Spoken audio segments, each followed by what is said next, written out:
আপনারা কেমন আছেন? ভালো আছেন? ভালো রাখার মালিককে আল্লাহ তাআলা দয়া করে মায়া করে গভীর রজনী পর্যন্ত আমাদেরকে জান্নাতের বাগানের মধ্যে বসার তৌফিক দান করছেন। সবাই বলে আলহামদুলিল্লাহ। আমি সর্বশেষ মেহমান, আমার পরে আর কোন বক্তা নাই। যতক্ষণ আলোচনা আপনারা শুনতে চাইবেন ততক্ষণই আলোচনা হবে। প্রথমে সিদ্ধান্ত হোক, আলোচনা হবে না দোয়া হবে? আলোচনা যদি শুরু করি, এখন আপনারা আমাকে আলোচনার মধ্যে শুরু করাইয়া দেয়া চলে গেলেন বাড়িতে। আপনাদের ঘর বাড়ি বাসা বাড়ি কাছে দিছে, আপনারা শুয়ে যাবেন। আমি এই অনেক দূর থেকে আসছি, আবার অনেক দূরে যাইতে হবে। তো আমাকে কথা শুরু করায় যদি চলে যান, কাজটা কিন্তু ভালো হবে না। কি বলেন আপনারা? সুন্দর হবে? মাশাআল্লাহ, ইনশাআল্লাহ। আল্লাহ সবাইকে কবুল করেন। আমরা বছরে একদিনই তো মাহফিল হয়, তাই না? তাই আমরা আজকে মুনাজাত করে যাব, কারণ জানি না কার মৃত্যু কখন হয়ে যায়। কত মানুষ রাত্রে ঘুমায় আর জাগ্রত হয় না, ঠিক না ভাই? ঘুমের মধ্যে মারা যায়। তেমন তো হতে পারে আজকে রাত্রে আমার জীবনের শেষ রাত্র হতে পারে কি পারে না? যদি আল্লাহর দরবারে মাহফিলটা কবুল হয়, তাহলে এটা আমাদের নাজাতের কারণ হতে পারে। তাই জীবনের শেষ সুযোগ মনে করি আমরা শেষ পর্যন্ত বসে আলোচনাগুলি শ্রবণ করে মুনাজাত করে যাব। রাজি আছেন তো ইনশাআল্লাহ? ইন্নাল হামদালিল্লাহি জামিআ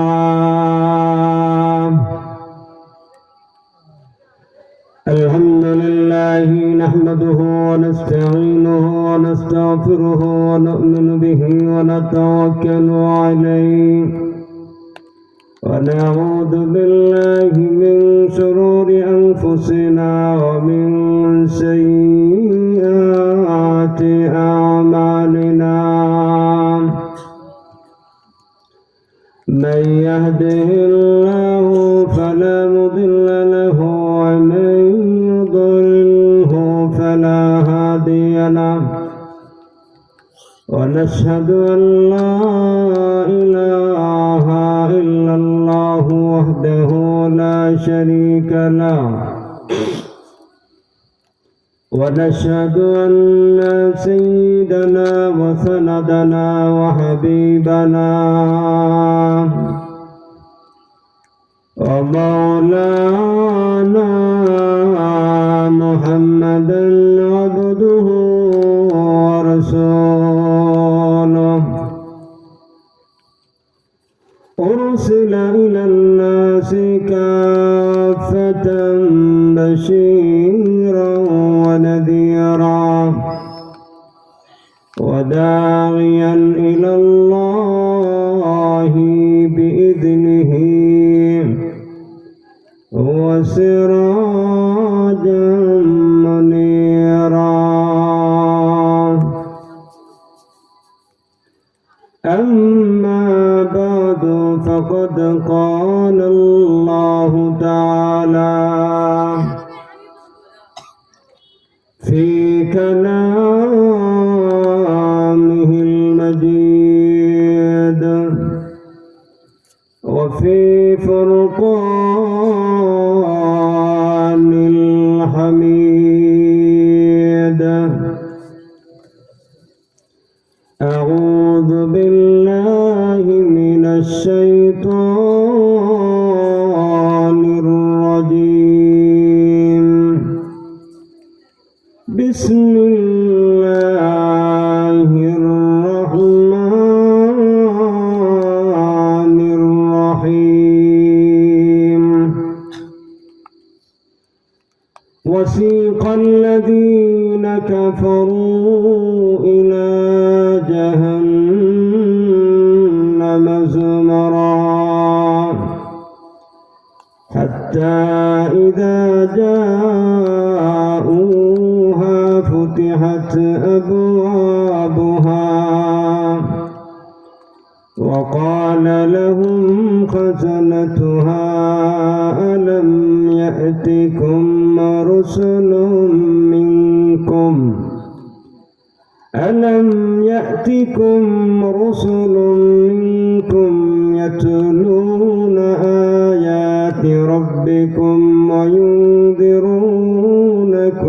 لقاء يومكم هذا قالوا بلى ولكن حقت كلمة العذاب على الكافرين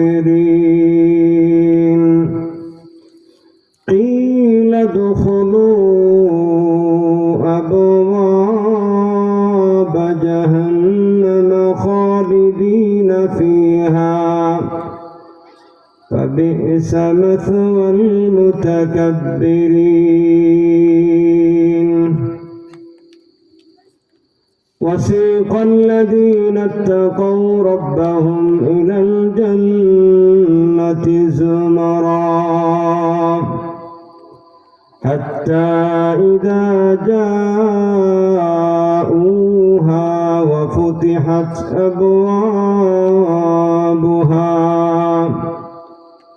وقال لهم خزنتها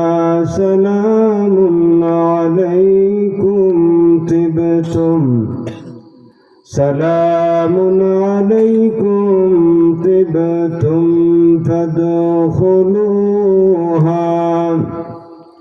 فادخلوها خالدين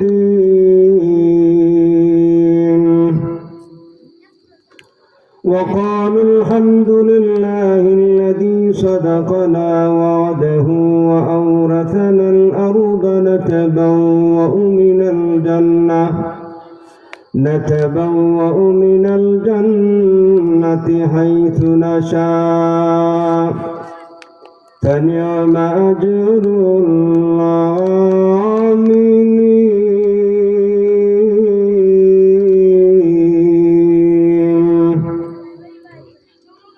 وقال الله تعالى في آية أخرى جنات عدن يدخلونها يحلون فيها من أساور من ذهب ولؤلؤا ولباسهم فيها حرير وقالوا الحمد لله الذي أذهب عنا الحزن إن ربنا لغفور شكور الذي أحلنا دار المقامة من فضله لا يمسنا فيها نسب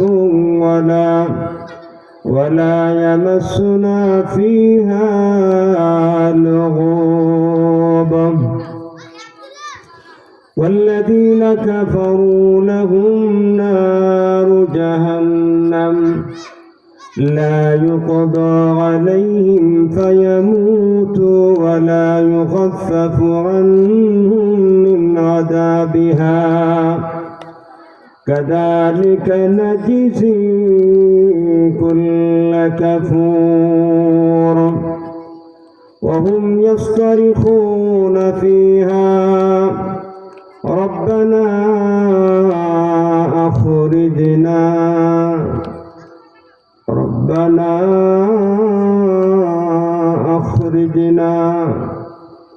نعمل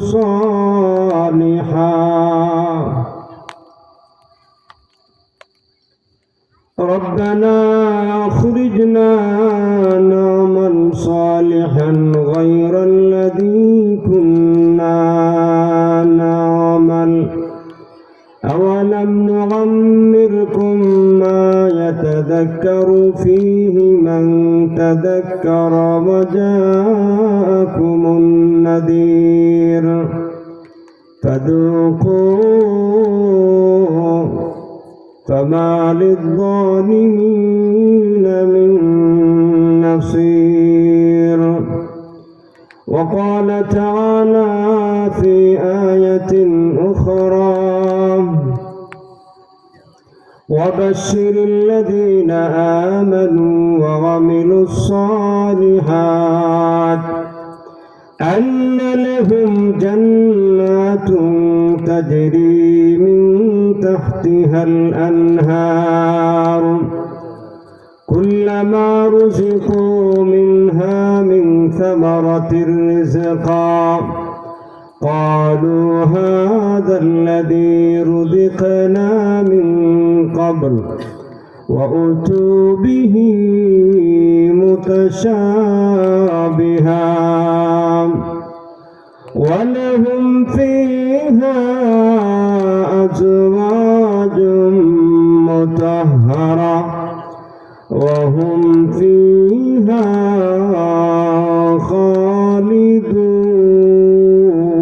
خالدون صدق الله العظيم.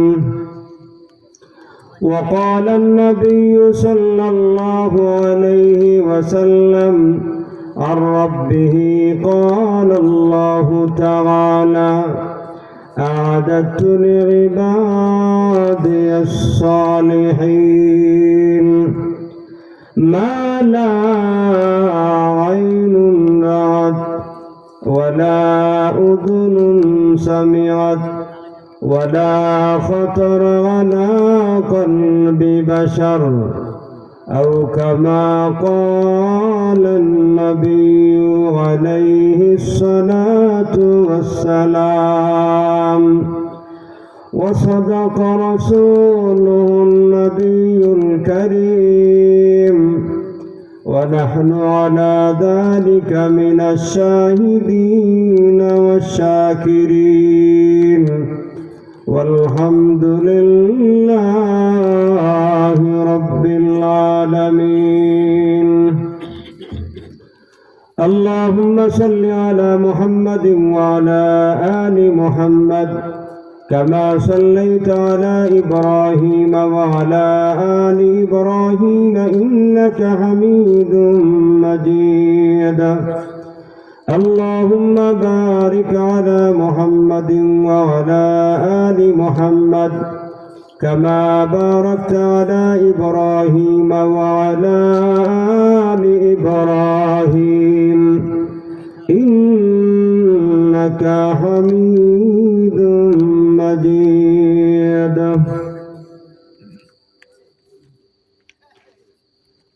الحمد لله। বাইতুল কোরআন নুরানি ও হাফিজিয়া মাদ্রাসা কর্তৃক আয়োজিত আজকে প্রথম বার্ষিক ইসলামী সম্মেলনে সম্মানিত সভাপতি হযরত মাওলানা শাফায়াত হোসেন আকন্দ সাহেব, হাফেজ আব্দুল মতিন সাহেব বারাকাল্লাহু তাআলা ফি হায়াতিহিম, উপস্থিত জাতির কর্ণধার হযরত উলামায়ে কেরাম, আরও আমার সামনে উপস্থিত রয়েছেন নতুরা এলাকার আমার পিতৃতুল্য মুরব্বিয়ানে আযম, প্রাণ প্রিয় যুবক ভাইরা, সর্বস্তরে তৌহিদি জনতা, পর্দার আড়ালে বসা আছেন আমার অত্যন্ত শ্রদ্ধেয় সম্মানিত মা এবং বোনেরা। রব্বে করিমের দরবারে আলিশানে অন্তর থেকে শুকরিয়া আদায় করছি, যিনি আমাদেরকে দয়া করে মায়া করে ভালোবেসে আজকে পর্যন্ত জীবিত রেখেছেন। আমরা আজকে পর্যন্ত জীবিত আছি, এটা আল্লাহর দয়া মেহেরবানির দ্বারা। আমাদের গায়ের শক্তিতে আমরা জীবিত থাকতে পারি নাই। হায়াত আর মৌতের মালিক হচ্ছেন আল্লাহ। আল্লাহ যাকে জীবিত রাখেন পৃথিবীর কেউ তাকে মারতে পারে না। আর আল্লাহ যার জন্য মরণ সিদ্ধান্ত করেন, মৃত্যুকে সিদ্ধান্ত করেন, মৃত্যুর সিদ্ধান্ত দেন, পৃথিবীর কেউ তাকে রক্ষা করতে পারে না। তো দয়া করে আল্লাহ আমাদেরকে আজকে পর্যন্ত জীবিত রেখেছেন, এরপরে আল্লাহ আমাদেরকে সুস্থ রেখেছেন। সুস্থতা কত বড় নিয়ামত, হাসপাতালে গেলে বোঝা যায়। আমরা তো এই নিয়ামতের কদর করি না, মূল্যায়ন করি না। সুস্থ আছি, স্বাভাবিক অবস্থায় আছি, এই সুস্থতা কত বড় নিয়ামত, কত গুরুত্বপূর্ণ নিয়ামত। যারা হাসপাতালে সিটের মধ্যে শোয়া আছে তাদেরকে জিজ্ঞেস করেন কি পরিমাণ টাকা পয়সা খরচ করে সুস্থতা অর্জন করার জন্য। তো আল্লাহ তাআলা আমাদেরকে দয়া করে মেহেরবানি করে সুস্থ রেখেছেন। একটা নিয়ামত হইল আমাদেরকে জীবিত রেখেছেন, আর একটা নিয়ামত হইল সুস্থ রেখেছেন। আমরা যদি একটু গভীরভাবে খেয়াল করি দেখতে পারবো আমাদের বয়সের অনেক লোক কবরে বাসিন্দা হয়ে গেছে। আমরা নিজের হাত দ্বারা অনেক মানুষকে গোসল দেওয়াইছি, জানাজার নামাজ পড়েছি, কবরস্থ করেছি। এই লোকগুলা কবরের বাসিন্দা, কবরে চলে গেছে, অথচ আমাদের সমাজেই চলে বসা করেছে, উঠা বসা করেছে। আমাদের আত্মীয় আমরা যারা আছি, আমাদের অনেকেরই মা বাবা, ভাই বেরাদর, দাদা দাদি, নানা নানি, মামা মামি, শ্বশুর শাশুড়ি অনেকেরই জানাজা পড়ছি। তো তারা মৃত্যুবরণ করে কবরে চলে গেছে, আমরা এখনো জীবিত আছি। এটা কি আমাদের গায়ের জুড়ে? আমার কথার একটু উত্তর দিলে কথা বলতে সহজ হয়। হ্যাঁ না বলবেন। আমরা যে জীবিত আছি এটা কি আমাদের গায়ের শক্তির বলে না আল্লাহর দয়ায়? আল্লাহ তাআলার দরবারে অন্তরের অন্তঃস্থল থেকে শ্রদ্ধার সাথে মালিককে সন্তুষ্ট করার লক্ষ্যে বলি আলহামদুলিল্লাহ। এরপরে আরেকটা নিয়ামত বলবো কি, মাহফিলের মধ্যে তো মাশাআল্লাহ অনেক লোকে আসছিল না? আমি জানি না কি পরিমাণ লোক ছিল, কারণ আমাকে বলা হয়েছে 11টার পরে দেওয়া হবে। আর একটা মাহফিল ছিল, ওখানে প্রায় 1.5 ঘন্টার উপরে কথা বলছি, আপনাদের বারহাট্টার ওই সাইডে। এরপর ধীরে ধীরে আপনাদের কাছে আসছি। আসার পরে আমি যে কয়জন দেখছি, তা আমার অনুমান যে আরো কিছু লোক ছিল, ঠিক না? তো যারা ছিল এবং যারা আছেন থাকবেন শেষ পর্যন্ত। অনেকেই নিয়ত করছেন যে মুনাজাত করে যাবেন, অনেকে হয়তো বা চলে যাবেন, বয়ানের ফাঁকে ফাঁকে সুযোগ পাইলে উঠে চলে যাবেন। এই যে বসে থাকা, চলে যাওয়া, এটাও আল্লাহর কুদরতি ইশারা। গায়ের জুড়ে এখানে বসতে পারবেন না, শক্তির বলে এখানে বসে থাকতে পারবেন না। কারণ এখানেও এসে বসা, জান্নাতের বাগানের মধ্যে বসা, এটা এত বড় সৌভাগ্যের ব্যাপার। যারা শেষ পর্যন্ত বসা থাকে, আল্লাহর নবী হাদিসের মধ্যে বলছেন, যখন মাহফিলকে সমাপ্ত করে দেওয়া হয় তখন আমরা যার যার বাড়িতে যাওয়ার জন্য দাঁড়াবো। হাদিসের মধ্যে আল্লাহর নবী বলেন, ওই সময় আল্লাহর পক্ষ থেকে একজন ফেরেশতা এলান করে বলে, হে আল্লাহর বান্দারা, এমনভাবে দাঁড়াও, মাহফিল সমাপ্ত হয়েছে, দীর্ঘক্ষণ বসে কথাগুলি শুনছিলায়, এখন মাহফিল সমাপ্ত হওয়ার কারণে বাড়িতে যাওয়ার জন্য দাঁড়াইতেছ, তো এমনভাবে দাঁড়াও, আনকুমু মাগফুরাল লাকুম, আল্লাহ তোমাদেরকে ক্ষমা করে দিয়েছেন। হাদিসের শেষ দিকে আল্লাহর নবী বলেন, কদ বুদ্দিলাস সাইয়্যাতুকুম হাসানাত। ওই ফেরেশতা আল্লাহর পক্ষ থেকে এলান করে বলে যে, হে আল্লাহর বান্দারা, এখানে বসে মুনাজাত করে যাওয়ার কারণে বাড়িতে যাইতেছ, তো এমন ভাবে দাঁড়াও, আল্লাহ শুধু তোমাদেরকে ক্ষমা করে দিয়েছেন তাই না, বরং আল্লাহ তোমাদের গুনাহগুলিকে নেকির দ্বারা পরিবর্তন করে দিয়েছেন। গুনাহ মাপ, গুনাহ পরিমাণ নেকি আল্লাহর পক্ষ থেকে দেওয়া হবে আপনার আমলনামার মধ্যে। আপনারা কি মনে করেন শয়তানের কাছে ভালো লাগবে? সারা জীবন সাধনা করিয়া আপনাকে আমাকে গুমরাহ করছে, পথভ্রষ্ট করেছে, পাপ করাইছে, আর এখানে বসলেই আল্লাহর পক্ষ থেকে দয়া মায়া করি আল্লাহ মাফ করিয়া দিবে, শয়তানের কাছে ভালো লাগবে? শয়তান কি মনে করেন আপনাদের খালার ঘরে ভাই? শয়তান প্রকাশ্য শত্রু, ঠিক কিনা বলেন? আল্লাহ কোরআনের মধ্যে বলছেন, এটা আমি বলি নাই। আল্লাহ বলেন, কিয়ামতের দিন পাপিষ্ঠদেরকে সম্বোধন করে বলবেন, তোরা পাপ করলে কেন? আমি কি তোদেরকে বলি নাই শয়তানের পদাঙ্ক অনুসরণ করবে না? আমি কি তোদেরকে বলি নাই শয়তান তোদের শত্রু? শয়তানের অনুসরণ করিয়া আমার নাফরমানি করলে কেন? আলাম আহাদ ইলাইকুম ইয়া বানি আদম, হে আদম সন্তান, আমি কি তোদেরকে বলি নাই যে শয়তানের অনুসরণ করবে না? ইন্নাহু লাকুম আদুউম মুবিন, শয়তান তোদের প্রকাশ্য শত্রু, এটা কি আমি বলি নাই? আল্লাহ কি কোরআনের মধ্যে বলে দেন নাই যে শয়তান আমাদের শত্রু, আমাদের দুশমন? এটা কি আল্লাহর পক্ষ থেকে বলা হয়েছে কিনা ভাই? তো শয়তান আমাদের দুশমন।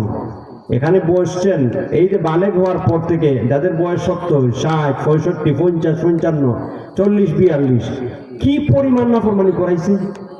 আর এখানে বসে থাকবেন, মুনাজাত করে গেলে আল্লাহর পক্ষ থেকে ফেরেশতা এলান করবে, দেহে আল্লাহর বান্দারা, এখানে বসছো, দোয়া করে যাওয়ার কারণে আল্লাহ তোমাদেরকে ক্ষমা করে দিয়েছে। সুবহানাল্লাহ। শয়তানের কাছে কিন্তু ভালো লাগবে না, শয়তান চেষ্টা করবে এখান থেকে কোনোভাবে উঠাই নিতে, আর দোয়ার আগে তুলে নিতে পারলেই শয়তান সাকসেস, শয়তান সফল। এখন আপনারা কি চান, শয়তানকে সফল হতে দিবেন? আমরা নিজেরা সফল হব না শয়তানকে সফল হতে দিব? আমরা নিজেরা সাকসেস সফল হব। এই মাহফিল যদি আল্লাহর দরবারে কবুল হয় তাহলে এটাই আমাদের নাজাতের কারণ হতে পারে। আমি সর্বপ্রথম মাহফিল যারা আয়োজন করেছেন তাদের জন্য আল্লাহর কাছে দোয়া করি, মন করি, আল্লাহ যাদের পরিশ্রমে, যাদের সাধনায় এই সুন্দর একটা জান্নাতের বাগানের আয়োজন করা হয়েছে, ওই মাহফিলকে বাস্তবায়ন করার লক্ষ্যে যারা অর্থ দিয়ে, বুদ্ধি দিয়ে, কষ্ট করে বিভিন্ন লাইনে সহযোগিতা করিয়া মাহফিলকে বাস্তবায়ন করেছেন, আল্লাহ তুমি তাদের এই পরিশ্রমকে কবুল আর মঞ্জুর করিয়া নাও। সবাই বলেন আমিন। আল্লাহ যারা এই মাহফিলের মধ্যে আমরা আসছি কথা বলার জন্য, যারা আসছেন শ্রোতা হিসাবে কথা শ্রবণ করার জন্য, আল্লাহ এই মাহফিলকে কবুল করিয়া যেন আল্লাহ কঠিন হাসরের ময়দানে আমাদের জন্য নাজাতের জরিয়া বানায় দেয়। সবাই বলেন আমিন। তাই শয়তান চাইবে না আমরা এখানে তাকিয়ে মুনাজাত করে যাই। দেখবেন চেষ্টা করে অনেক ধরনের, হয়তো আপনি দেখবেন অসহসা দিয়া বলবে তোরাত্র হয়ে গেছে, সকালে উঠে অমুক জায়গায় যাইতে হবে, এই কাজ করতে হবে, ওইটা করতে হবে, ওইটা করতে হবে, বিভিন্ন ওয়াসওয়াসা দিয়ে এখান থেকে তুলে নেওয়ার চেষ্টা করবে। আমরা আজকে নিয়ত করব শয়তানকে কোনোভাবেই সফল হতে দেব না। রাজি আছেননি? শয়তানকে আমরা আজকে কমপক্ষে সফল হতে দেব না। আমার সাথে আছেন তো ইনশাআল্লাহ? আমি বেশিক্ষণ আপনাদেরকে কষ্ট দিব না, কারণ জানি না এই জীবনে প্রথম আপনাদের সাথে দেখা, হয়তোবা এটাই আমার জীবনের শেষ দেখা। কথা বলেন ঠিক কি না? আমি আপনাদের সাথে আর কখনো দেখা হয় নাই, এই প্রথম দেখা, এটাই হয়তো শেষ দেখা হতে পারে। হয়তোবা আপনারা আমার আগামীকালকেও মৃত্যুর সংবাদ শুনতে পারেন। আপনাদের মুহতামিম সাহেব হুজুর, উনার কানে হয়তোবা আসবে যে আপনাদের মাহফিলের মধ্যে প্রধান অতিথি হিসেবে যিনি আসছিলেন উনি গতকালকে এই একদিন দুই দিন পরে উনি ইন্তেকাল করেছেন। আপনারা আফসোস করবেন, হাই আফসোস, ওনার সাথে মাত্র একটু সময় পরিচয় ছিল, বেচারা দুনিয়া ছেড়ে চলে গেছে।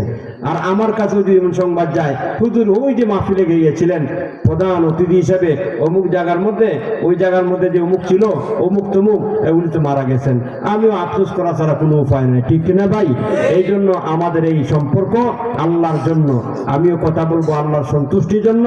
আমরা সবাই যেন একে অপরকে আল্লাহর জন্য ভালোবাসি, আল্লাহর জন্য মহব্বত করি, আর এটাই আল্লাহর কাছে যদি কবুল হয় আপনার আমার জন্য নাজাতের উসিলা হতে পারে, ঠিক কিনা? এখানে বসার পরে আমি আপনাদের মুহতামিম সাহেবকে জিজ্ঞেস করছি যে আমি কোন বিষয়ে কথা বলবো, তো উনি বললেন যে জান্নাত জাহান্নাম সম্পর্কে। তো বিষয়টা চিন্তা করলাম, এখানে বৈশা জান্নাত জাহান্নাম যেহেতু কুরআনুল কারীমের মধ্যে আলহামদুলিল্লাহ আপনাদের দোয়ার বরকতে আল্লাহ তাআলা যেহেতু 30 পারা কুরআন সিনার মধ্যে ধারণ করার তৌফিক দান করছেন, হাফেজ হওয়ার তৌফিক দান করছেন, এরপরে কোরআনের তাফসীর তরজমা সবকিছুই অনুধাবন করার মতো সুযোগ আল্লাহ তাআলা দিয়েছিলেন। এই জন্য ওই উপস্থিত সময় চিন্তা করলাম, যেহেতু আমাকে আদেশ করা হয়েছে জান্নাত জাহান্নাম সম্পর্কে কথা বলবো, বিষয়টা কিন্তু অনেক লম্বা। আপনি সূরা বাকারা থেকে নিয়ে একবারে নাস পর্যন্ত 30টা পারার মধ্যে আল্লাহ তাআলা জায়গায় জায়গায় বিভিন্ন সূরায় সূরায় জান্নাত জাহান্নামের আলোচনা করেছেন, আছে না নাই? এই জন্য দীর্ঘ আলোচনা। আপনারা আবার মানে ভয় পায়েন না যে দীর্ঘ আলোচনা, এখন তো দীর্ঘ আলোচনা করব না, না, কারণ আমি মুক্তদায় হার বুঝি, প্রেক্ষাপটটা বুঝি। আপনারা যদি ইচ্ছা করেন কথা শোনার তাহলে আমি কথা বলবো, আর যদি মনে করেন যে হুজুর দোয়া করে দেন। গত 19 তারিখে আমার মাহফিল ছিল ঈশ্বরগঞ্জ, মামি সিং ঈশ্বরগঞ্জ, ওখানেও প্রধান অতিথি ছিলাম। তো ওখানের মধ্যে তারা আমাকে 11:30টার দিকে দিছে। তা আমি ওইভাবে বৈশা বললাম যে আপনারা কথা শুনবেন না দোয়া করে দেব। তো যুবক যারা বেশিরভাগ দেখলাম ওই মাহফিলের মধ্যে যুবকের সংখ্যা বেশি ছিল, তো ওনারা বললো হুজুর আমরা কথা শুনবো, আপনি বলেন। তো মোটামুটি 1 ঘন্টা 1.5 ঘন্টা কথা বলার পরে বললাম যে চলবে না দোয়া করে দিব। তো যুবকদের পক্ষ থেকে উত্তর আসছে যে হুজুর ফজর পর্যন্ত চলবো। আর মুরব্বী বাবাজিরা যারা আছেন ওনারা দেখলাম একটু ছোট্ট সুরে বলতেছেন যে হুজুর ফজরের নামাজ তো পড়তে হবে, দোয়া করে দিলে ভালো হয়। তো আমার সামনে এরকম একজন চাচা বসা ছিলেন, খুব মহব্বতের মানুষ, আল্লাহ তার হায়াতের মধ্যে বরকত দান করেন, বড় মায়ার মানুষ। তো উনিও বলতেছেন যে হুজুর প্রথম দিকে বলছিলেন ফজর পর্যন্ত, 1.5 ঘন্টার পরে উনি দিকে দুর্বল হয়ে গেছেন। বলতেছেন যে হুজুর দোয়া করে দিলে ভালো হয়। তো আমি সবাইকে নিয়ে দোয়া করলাম। আলহামদুলিল্লাহ, আল্লাহ যদি দোয়াটা এই মাহফিলটা কবুল করেন তো এটাও আল্লাহ তাআলা আমাদের নাজাতের জন্য কবুল করতে পারেন। আল্লাহ সবাইকে কবুল করেন। এই জন্য আমি লম্বা আলোচনা করব না ইনশাআল্লাহ। যেহেতু জান্নাত জাহান্নামের আলোচনা, আল্লাহ তাআলা কোরআনের মধ্যে যে আয়াতগুলি নাযিল করছেন তাফসীর ব্যাখ্যা বিশ্লেষণ ছাড়া যদি খালি আয়াতগুলি অর্থ করি, তেলাওয়াত করে করে আপনাদের সামনে অর্থ করি, অর্থ বলতে গেলেও মোটামুটি 2-3 ঘন্টা সময় চলে যাবে। আল্লাহ এত বিস্তারিত জান্নাত জাহান্নামের আলোচনা করে দিন, সুবহানাল্লাহ।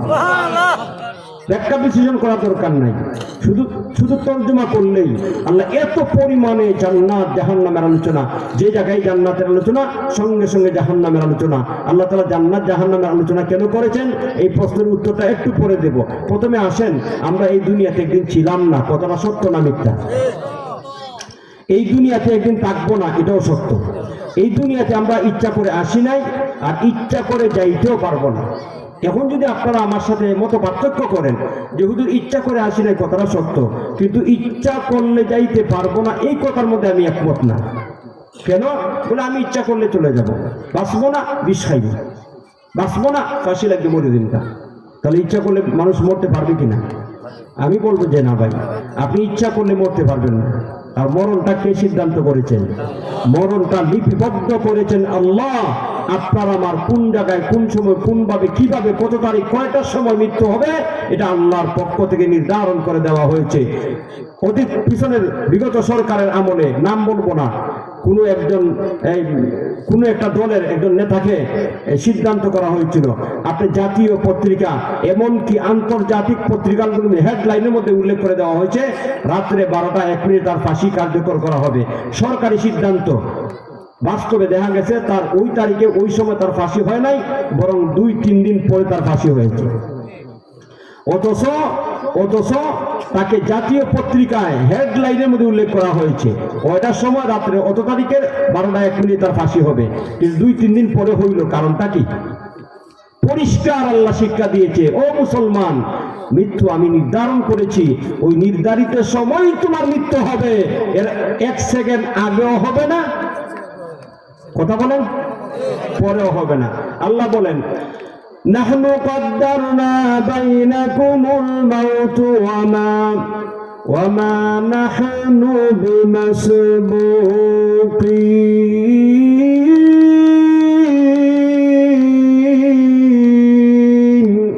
নাহনু কদ্দারনা, আল্লাহ বলেন মানুষ খেয়াল করে শুনো, আমি আল্লাহ তোমাদের জন্য মৃত্যুকে নির্ধারণ করেছি এবং নির্ধারিত সময় তোমার মৃত্যু হবে, আগেও হবে না, পরেও হবে না, ঠিক কিনা বলেন?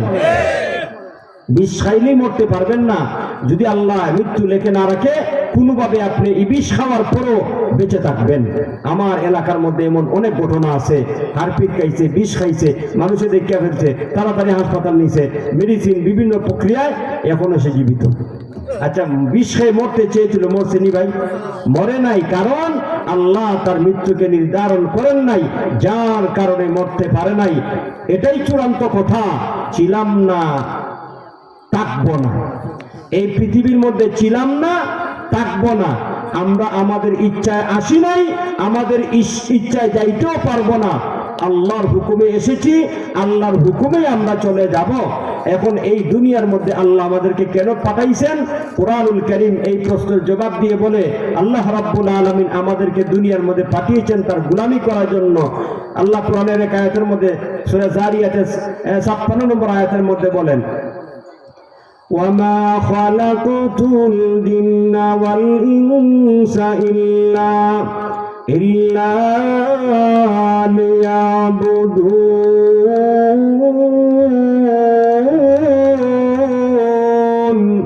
আল্লাহ বলেন, হে মানুষ, এই দুনিয়ার মধ্যে মানুষ এবং জিন জাতিকে আমি সৃষ্টি করি নাই, একমাত্র সৃষ্টি করেছি আমার গোলামি করার জন্য। এখন প্রশ্ন হয়, দুনিয়ার মধ্যে আমরা লক্ষ্য করে দেখি যে দোকানের মালিকরা কর্মচারী রাখে, কর্মচারী মুহতাজ। অনেক জমিদাররা আছেন কাজের লোক রাখে। কেন রাখে? ওই কাজের লোকের প্রতি জমিদার মুহতাজ, মুকাপেক্ষী, এর দরকার, প্রয়োজন, এই জন্য তাকে রাখে, ঠিক কিনা বলেন? এবং আল্লাহ যে আমাদেরকে গোলামি করার জন্য দুনিয়াতে পাঠিয়েছেন, আল্লাহকে গোলামির মুহতাজ। দুনিয়ার লোকেরা দোকানদার, দোকানের মালিক, কর্মচারী রাখে, এই কর্মচারী দরকার এই জন্য রাখে, ঠিক কিনা বলেন? কাজের লোক কেন রাখে?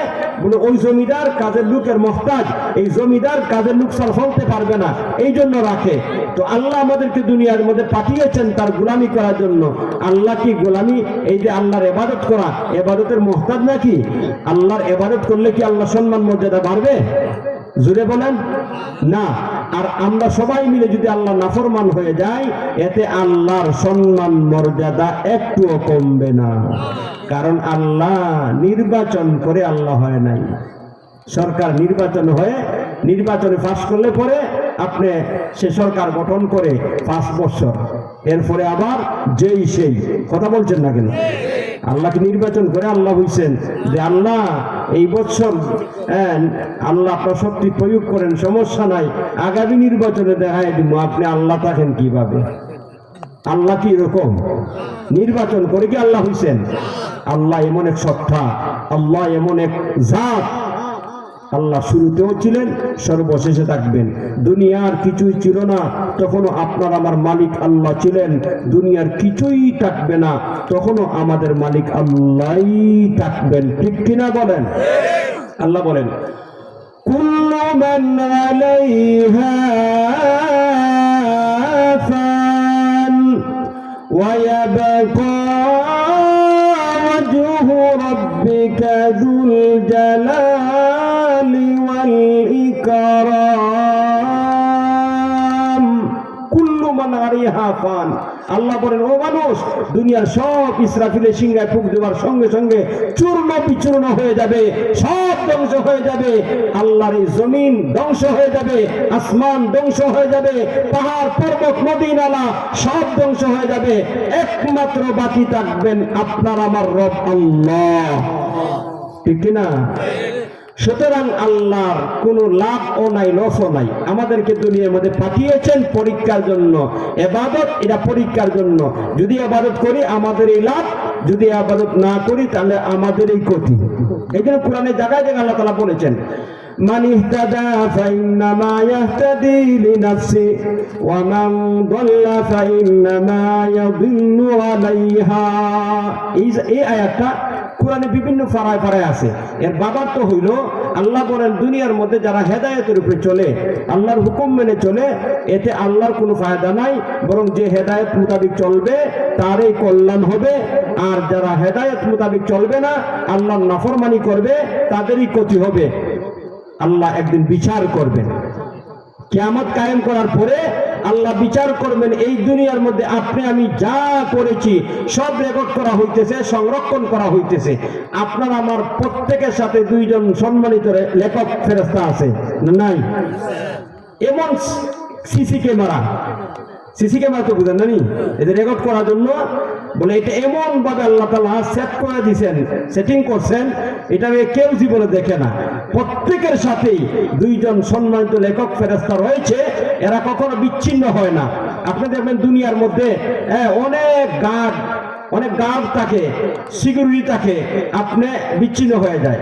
মনে করেন মন্ত্রী এমপি, এদের আলাদা গার্ড থাকে, কিন্তু কখনো কখনো ওরা বিচ্ছিন্ন হয়ে যায়। কারণ যখন এমপি সাহেব, মন্ত্রী সাহেব পার্সোনাল লাইফে চলে যায়, ব্যক্তিগত জীবনে চলে যায়, পারিবারিক জীবনে চলে যায়, বিবির কাছে শুইতে যায়, তখন কি গার্ড থাকে? জোরে বলেন, থাকে না। বাথরুমে ঢুকলেন আপনি, গার্ড থাকবো নি? যত বড় সিকিউরিটি আর যত বড় গার্ড থাকুক, আপনি যখন বাথরুমে ঢুকবেন ওই গার্ড বাহিরে থাকবে, ঠিক না?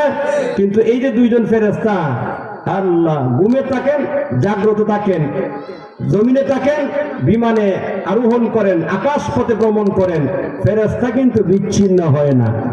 কথা বলছেন না কেন? ফেরেশতারা সঙ্গে সঙ্গে লিপিবদ্ধ করে ফেলে। আল্লাহ কোরআনের মধ্যে জানিয়েছেন কিরামান কাতিবিনা ইয়ালামুনা মা তাফআলুন।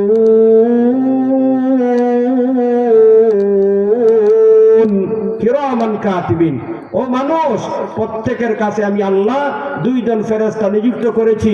এরা তোমার বালেগ হওয়ার পর থেকে যা বলে যা করো সঙ্গে সঙ্গে রেকর্ড করা হয়। একটা মানুষ যখন মৃত্যুবরণ করে, আজরাইল আলাইহিস সালাম রূহ নিয়ে যায়, অপরদিকে এই 2 জন ফেরেশতা বালেগ হওয়ার পর থেকে নিয়ে মৃত্যু পর্যন্ত আমরা যা বলেছি যা করেছি সমষ্টিগতভাবে ব্যক্তিগতভাবে সব রেকর্ড করিয়া রেকর্ড ফাইলটা আল্লাহর কাছে পৌঁছাইয়া দেয় আর বলে, আল্লাহ অমুকের ঘরের অমুক, অমুকের ছেলে অমুক, অমুক এলাকার ওই ব্যক্তি ওইটার সময় মারা গেছে। এই হইল তার দুনিয়ার জীবনের কর্মফলের রেকর্ড ফাইল আল্লাহর কাছে সংরক্ষণ করা হয়। কিয়ামতের দিন আল্লাহ এই অনুযায়ী বিচার করবেন। বিচার করার পরে দুনিয়ার সমস্ত মানুষগুলি দুই দলে বিভক্ত হয়ে যাবে। আওয়াজ যা বলেন, কয় দলে বিভক্ত হবে? দুই দলে। আল্লাহ বলেন, ইয়াউমা ইয়াতি লা তাকাল্লামু নাফসুন ইল্লা বিইذনিহি ফামিনহুম শাকিয়্যুন ওয়া সাঈদ।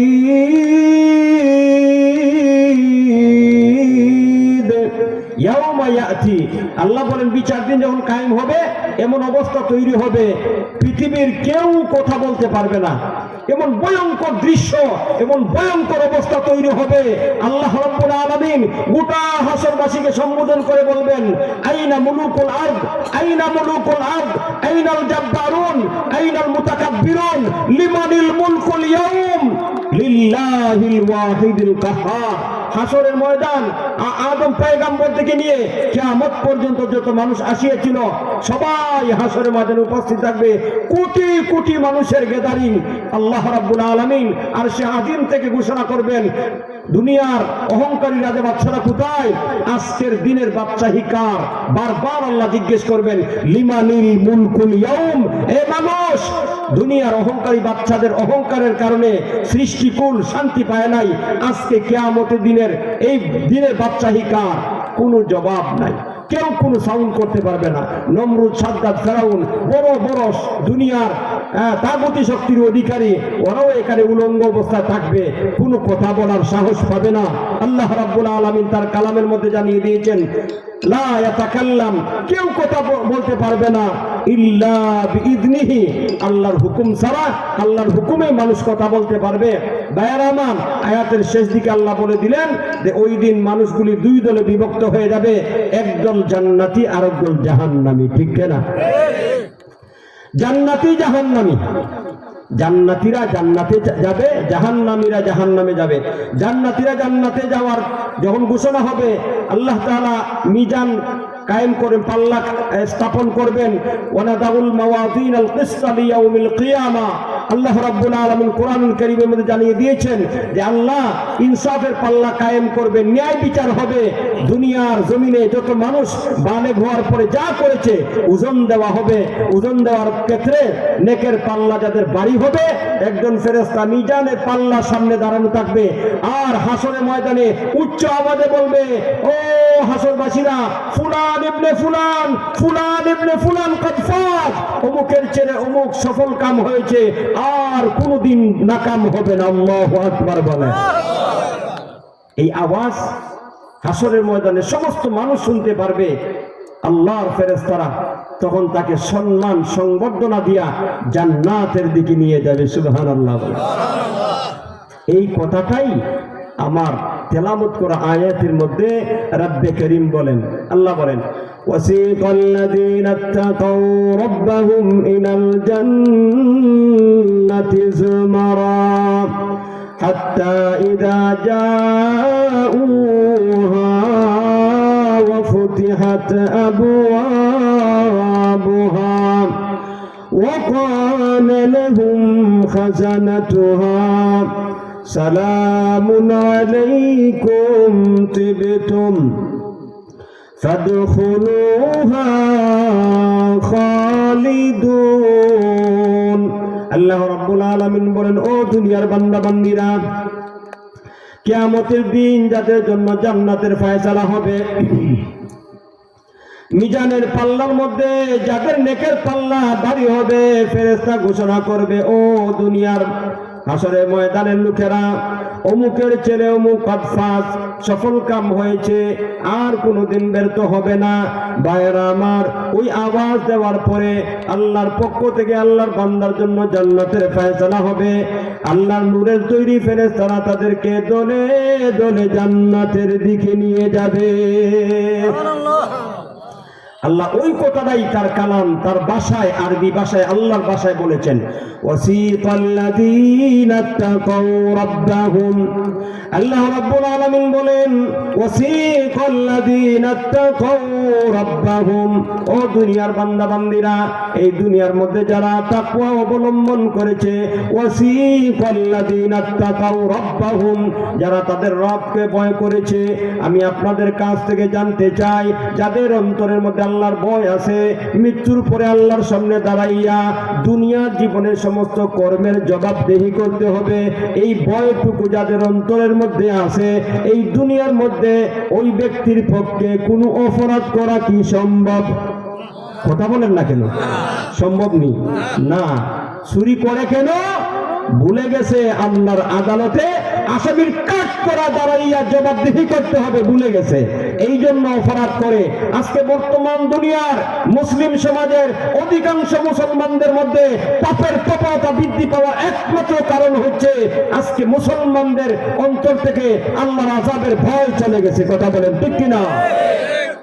যারা আল্লাহকে ভয় করে, আল্লাহর আযাবকে ভয় করে, জাহান্নামের আলোচনা সময় পাইলে করবো ইনশাআল্লাহ। আল্লাহ কোরআনুল কারীমের মধ্যে কি ভয়ঙ্কর আলোচনা করেছেন জাহান্নামের শাস্তির ব্যাপারে। আল্লাহ রাব্বুল আলামিনের ওই যে ভাষায় বলেছেন, আল্লাহর যে বিবরণ, আল্লাহর যে ওয়াজ, যাদের অন্তরের মধ্যে আল্লাহর আযাবের ভয় আছে, সে কখনো অপরাধ করতে পারে না, সে অবশ্যই আল্লাহর হুকুম, নবী সুন্নাত তরিকা মেনে চলবে। ঠিক কিনা বলেন ভাই? যারা আল্লাহর হুকুম মেনে নবী সুন্নাত তরিকায় চলে, আল্লাহর আযাবকে ভয় করিয়া আল্লাহর সব নাফরমানি ছেড়ে দিয়ে চলছে, আল্লাহ তাআলার কাছে প্রিয় হয়ে মৃত্যুবরণ করেছে, হাসরের ময়দানে যখন তার জন্য জান্নাতের ফয়সালা হবে, দলে দলে আল্লাহর ফেরেশতারা তাদেরকে জান্নাতের গেটে নিয়ে যাবে। সুবহানাল্লাহ বলেন। জান্নাতের গেট আগ থেকেই খোলা, এই জন্য আল্লাহর ভাষায় দেখেন আল্লাহ বলেন, হাত্তা ইযা জাউহা ওয়া ফুতিহাত আবওয়াবুহা। আল্লাহ রাব্বুল আলামিন বলেন, ও দুনিয়ার আমার বান্দা বান্দীরা, জান্নাতীদের জন্য জান্নাতের ফয়সালা হওয়ার পরে আমার নূরের তৈরি ফেরেশতারা দলে দলে তাদেরকে জান্নাতের গেটে নিয়ে যাবে। জান্নাতের দ্বাররক্ষী ফেরেশতা রিদওয়ান ফেরেশতা তাদেরকে সম্ভাষণ জানাবে, তাদেরকে সালাম সম্ভাষণ দিবে, তাদেরকে মুবারকবাদ দিবে, তাদেরকে বলবে, ও আল্লাহর প্রিয় বান্দারা, দুনিয়ার মধ্যে আল্লাহ রাব্বুল আলামিনের হুকুম মেনে চলার কারণে, নবীর সুন্নাত তরিকায় চলার কারণে তোমাদের জন্য জান্নাতের ফয়সালা হয়েছে, সুতরাং তোমরা ওই জান্নাতের মধ্যে প্রবেশ করো আল্লাহর শান্তি এবং রহমতের সাথে। সুবহানাল্লাহ। তিবতুম, আল্লাহ রাব্বুল আলামিন বলেন, তিবতুম ফাদখুলুহা খালিদিন। ও আমার আল্লাহর প্রিয় বান্দারা, সালামুন আলাইকুম, তোমাদের উপর আল্লাহর শান্তি সালাম বর্ষিত হোক। তিবতুম, তোমরা সুখে থাকো। ফাদখুলুহা খালিদিন, তোমরা চিরদিনের জন্য আল্লাহর তৈরি জান্নাতে প্রবেশ করো। সুবহানাল্লাহ বলে। জান্নাতীরা জান্নাতের গেটে গিয়া এই আলোচনা ফেরেশতার কাছ থেকে যখন সালাম সম্ভাষণের পরে জান্নাতের মধ্যে ঢুকবে, ঢুকার সময় কি বলবে? আল্লাহ রাব্বুল আলামিন তার ভাষায় বলতেছেন, জান্নাত, জাহান্নাম, জান্নাতীরা জান্নাতে কিভাবে প্রবেশ করবে, জাহান্নামীরা জাহান্নামে কিভাবে প্রবেশ করবে। এখনো কিন্তু জান্নাতীরা জান্নাতে ঢুকে নাই, জাহান্নামীরা জাহান্নামে প্রবেশ করে নাই, এটা ভবিষ্যতের ব্যাপার, আমরা জানি না। আল্লাহ জানে কি জানে না? জোরে বলেন, জানে কি জানে না? আল্লাহ আগেই বলে দিয়েছেন, জান্নাতীরা যখন জান্নাতের মধ্যে প্রবেশ করবে, প্রবেশ করার সময় কি বলবে? আল্লাহ বলেন, وقالوا الحمد لله الذي صدقنا وعده وأورثنا الأرض نتبوأ من الجنة حيث نشاء فنعم أجر العاملين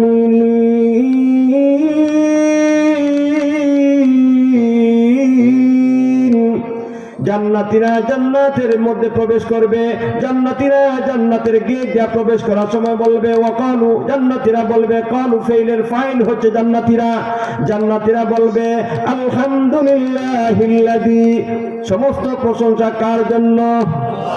জুড়ে বলেন কার জন্য? আলহামদুলিল্লাহিল্লাযী, সমস্ত প্রশংসা আল্লাহ তাআলার জন্য, আল্লাযী সাদাকানা ওয়া ওয়াদা, সমস্ত প্রশংসা আল্লাহ তাআলার জন্য যে আল্লাহ তাআলা তার ওয়াদাকে বাস্তবায়ন করেছেন, যে আল্লাহ তার কথাকে রক্ষা করেছেন, তার কথাকে বাস্তবায়ন করেছেন, তার ওয়াদাকে পূর্ণ করেছেন। সুবহানাল্লাহ, সুবহানাল্লাহ। জান্নাতীরা আল্লাহর প্রশংসা জান্নাতের মধ্যেও করবে। জান্নাতীরা দুনিয়ার মধ্যে যেভাবে আল্লাহর প্রশংসা করবে, ঠিক তেমনি ভাবে আল্লাহর তৈরি জান্নাতের মধ্যে প্রবেশ করার পরও আল্লাহর প্রশংসা করিয়া বলবে সমস্ত প্রশংসা ওই আল্লাহ তাআলার জন্য যিনি তার ওয়াদাকে বাস্তবায়ন করেছেন। ভাইয়েরা আমার, আল্লাহর ওয়াদা কি? কোরআনে জায়গায় জায়গায় আল্লাহ তাআলা বলে দিয়েছেন, যারা দুনিয়ার মধ্যে ঈমানের সাথে নেক আমল করবে তাদের জন্য আল্লাহর ওয়াদা হইল আল্লাহ তাদেরকে ক্ষমা করবেন এবং মহা পুরস্কার জান্নাত দান করবেন। সুবহানাল্লাহ, এটি হলো আল্লাহর ওয়াদা। আর আরেকটা ওয়াদা হলো যারা এই দুনিয়ার মধ্যে কুফরি করবে, শিরকি করবে, যারা আল্লাহর সাথে আল্লাহ নাফরমানি করবে, আল্লাহকে অস্বীকার করবে, বেঈমান কাফেরদের জন্য আল্লাহর ওয়াদা আল্লাহর তৈরি জান্নাতকে হারাম করে দিয়েছেন এবং তাদের ঠিকানা হবে জাহান্নাম। নাউজুবিল্লাহ, এটা হলো আল্লাহর ওয়াদা। এই জন্য জান্নাতীরা জান্নাতের মধ্যে প্রবেশ করার সময় বলবে আলহামদুলিল্লাহিল্লাযী সাদাকানা ওয়াদা, সমস্ত প্রশংসা মহান আল্লাহ তাআলার জন্য, ওই আল্লাহ যিনি তার ওয়াদাকে বাস্তবায়ন করেছেন। আল্লাযী সাদাকানা ওয়াদা ওয়া আওরাসানাল আরদা নাতাবাওয়াউ মিনাল জান্নাহ, এবং সমস্ত প্রশংসা ওই আল্লাহ তাআলার জন্য যে মহান আল্লাহ এই বিশাল জান্নাতের মালিক আমাদেরকে বানিয়ে দিয়েছেন। জান্নাত অনুপরিমাণ ঈমান যারা নিয়ে মৃত্যুবরণ করবে, এই দুনিয়ার 10 গুণ বড় একটা জান্নাতের মালিক বানিয়ে দেওয়া হবে। খেয়াল করে দেখেন এই দুনিয়াটা কতটুকু বড়। আমরা সবাইকে দেখছি, বাংলাদেশটা তো আমরা সবাই ঘুরে ঘুরে দেখি নাই, অথচ এই দুনিয়ার মধ্যে ছোট্ট একটা দেশ বাংলাদেশ। আর এই দেশ, এই পৃথিবীর মধ্যে প্রায় 200-র উপরে দেশ আছে, 200-র উপরে দেশ আছে। এক দেশের মধ্যে, এক দেশ থেকে আরেক দেশে ঢুকতে হইলে পাসপোর্ট লাগে, ভিসা লাগে, পারমিশন লাগে, ঠিক কিনা বলেন? কিন্তু আল্লাহ তৈরি জান্নাত এটা 1-2টা দেশের সমান না, এই একটা পৃথিবীর সমান না, বরং সর্বনিম্ন জান্নাত থেকে যে জান্নাতটা আল্লাহ দান করবেন, এই দুনিয়ার 10 গুণ বড় একটা জান্নাতের মালিক আল্লাহ তাআলা বানিয়ে দিবেন।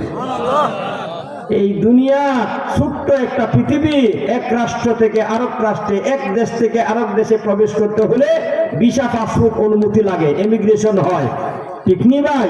কিন্তু এই দুনিয়া 10 গুণ বড় জান্নাতের মধ্যে বিচরণ করবে জান্নাতীরা, কোনো পাসপোর্ট ভিসা লাগবে না। সুবহানাল্লাহ বলেন। এই জন্য জান্নাতীরা বলবে الذي صدقنا وعده وأورثنا الأرض نتبوأ من الجنة حيث نشاء। ভাইরামান, জান্নাতীরা জান্নাতের মধ্যে প্রবেশ করার সময় বলবে সমস্ত প্রশংসা ওই আল্লাহ তাআলার জন্য যে মহান আল্লাহ তার ওয়াদাকে বাস্তবায়ন করেছেন। শুধু তাই না, বরং এই বিশাল জান্নাতের মালিক আল্লাহ তাআলা আমাদেরকে বানিয়েছেন। এই জান্নাতের যে কোনো জায়গায় যেটাই মনে চায় সেটাই আমরা বিচরণ করতে পারি। দুনিয়ার মধ্যে এক দেশ থেকে আরেক দেশে গেলে পাসপোর্ট ভিসা লাগে, কিন্তু বিশাল জান্নাতের মালিক আল্লাহ আমাদেরকে বানিয়ে দিয়েছেন জান্নাতের এক প্রান্ত থেকে অপর প্রান্তে ভ্রমণ করতে আমাদের ভিসা লাগে না। সুবহানাল্লাহ, সুবহানাল্লাহ।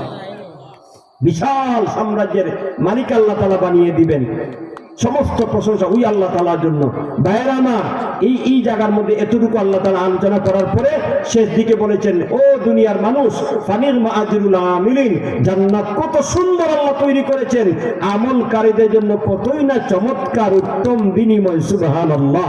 আল্লাহ যারাকে চমৎকার বলেছেন, আল্লাহ যারাকে উত্তম বলেছেন, কি পরিমাণ উত্তম হতে পারে চিন্তা করেন তো দেখি। আপনি দুনিয়ার মধ্যে স্তর বিন্যাস, যে যে স্তরে থাকে তার কথাটা তত গুরুত্ব থাকে। একজন রিক্সা চালকের কথা আর একজন প্রধানমন্ত্রীর কথা কি সমান? বেশ ব্যবধান আছে না নাই? দুইজনেই মানুষ, কিন্তু স্তর বিন্যাস তার ক্যাটাগরি অনুযায়ী কথার মূল্যায়ন করা হয়। তো আল্লাহ সর্বময় ক্ষমতার অধিকারী, আল্লাহ বলেছেন, ও মানুষ, এই যে জান্নাতকে তৈরি করেছি, আমল যারা করে তাদের জন্য বিনিময় স্বরূপ কতই না উত্তম বিনিময় জান্নাত। সুবহানাল্লাহ।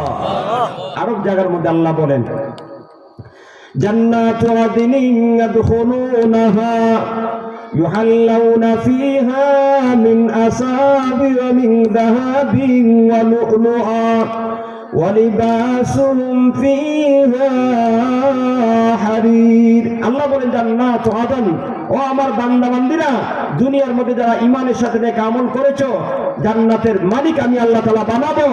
ওই জান্নাতের মধ্যে জান্নাতীদেরকে কঙ্কন, স্বর্ণ এবং মতিমুক্তার অলংকার পরানো হবে। সুবহানাল্লাহ। ওয়া লিবাসুহুম ফিহা হারির। আল্লাহ রাব্বুল আলামিন বলেন, তাদের পোশাক হবে রেশমি পোশাক। দুনিয়ার মধ্যে পুরুষদের জন্য আল্লাহ তাআলা সোনা স্বর্ণ ব্যবহার করা, রেশমি পোশাক পরিধান করা হারাম করেছেন, ঠিক কিনা বলেন? জান্নাতের মধ্যে আল্লাহ বলবেন জান্নাতীদেরকে, ও পুরুষরা, ও আমার প্রিয় বান্দারা, দুনিয়ার মধ্যে আমার বিধান পালন করিয়া, দুনিয়ার মধ্যে আমার হুকুম না থাকার কারণে স্বর্ণ এবং রেশমি কাপড় পরিধান করো নাই, আজকে জান্নাতের মধ্যে তোমাদেরকে স্বর্ণের পাহাড়ের মালিক বানিয়ে দিয়েছি। আর রেশমি কাপড় যা মনে চায়, যেভাবে মনে চায় তোমরা পরিধান করো, আমি আল্লাহ জান্নাতের মধ্যে তোমাদের জন্য হালাল করে দিয়েছি। সুবহানাল্লাহ। ভাইয়ের আমার, এই জান্নাতের মধ্যে প্রবেশ করার সময় কি বলবে? সূরা ফাতিরের এই আয়াতের মধ্যে রাব্বে কারীম বলেন, ওয়া ক্বালুল হামদুলিল্লাহিল্লাযী আহাল্লানা দারুল মুকামাতি মিন ফাদলিহি। আলহামদুলিল্লাহ। দেখছেন, ওই জায়গার মধ্যে আল্লাহ তাআলা বিবরণ দিবেন, জান্নাতীরা জান্নাতে প্রবেশ করার সময় আল্লাহর প্রশংসা করবে। আর এই জায়গা সূরা ফাতিরের মধ্যে আল্লাহ তাআলা বলতেছেন যে আল্লাহ তাআলার বান্দা জান্নাতের মধ্যে প্রবেশ করার সময় আল্লাহর প্রশংসা করে বলবে, সমস্ত প্রশংসা আল্লাহ তাআলার জন্য, যে আল্লাহ তাআলা দয়া করে তার অনুগ্রহ, তার মায়ায় আমাদেরকে এই বিশাল সাম্রাজ্য জান্নাতের মালিক বানিয়েছেন। সুবহানাল্লাহ, সুবহানাল্লাহ। আলহামদুলিল্লাহিল্লাযী আযহাবা আন্নাল হাযান ইন্না রাব্বানা লাগফুরুন শাকুর। আল্লাহ রাব্বুল আলামিন বলেন, ওই জান্নাতীরা বলবে সমস্ত প্রশংসা আল্লাহ তাআলার জন্য, যে আল্লাহ তাআলা আমাদের থেকে দুশ্চিন্তা পেরেশানিকে দূর করে দিয়েছেন।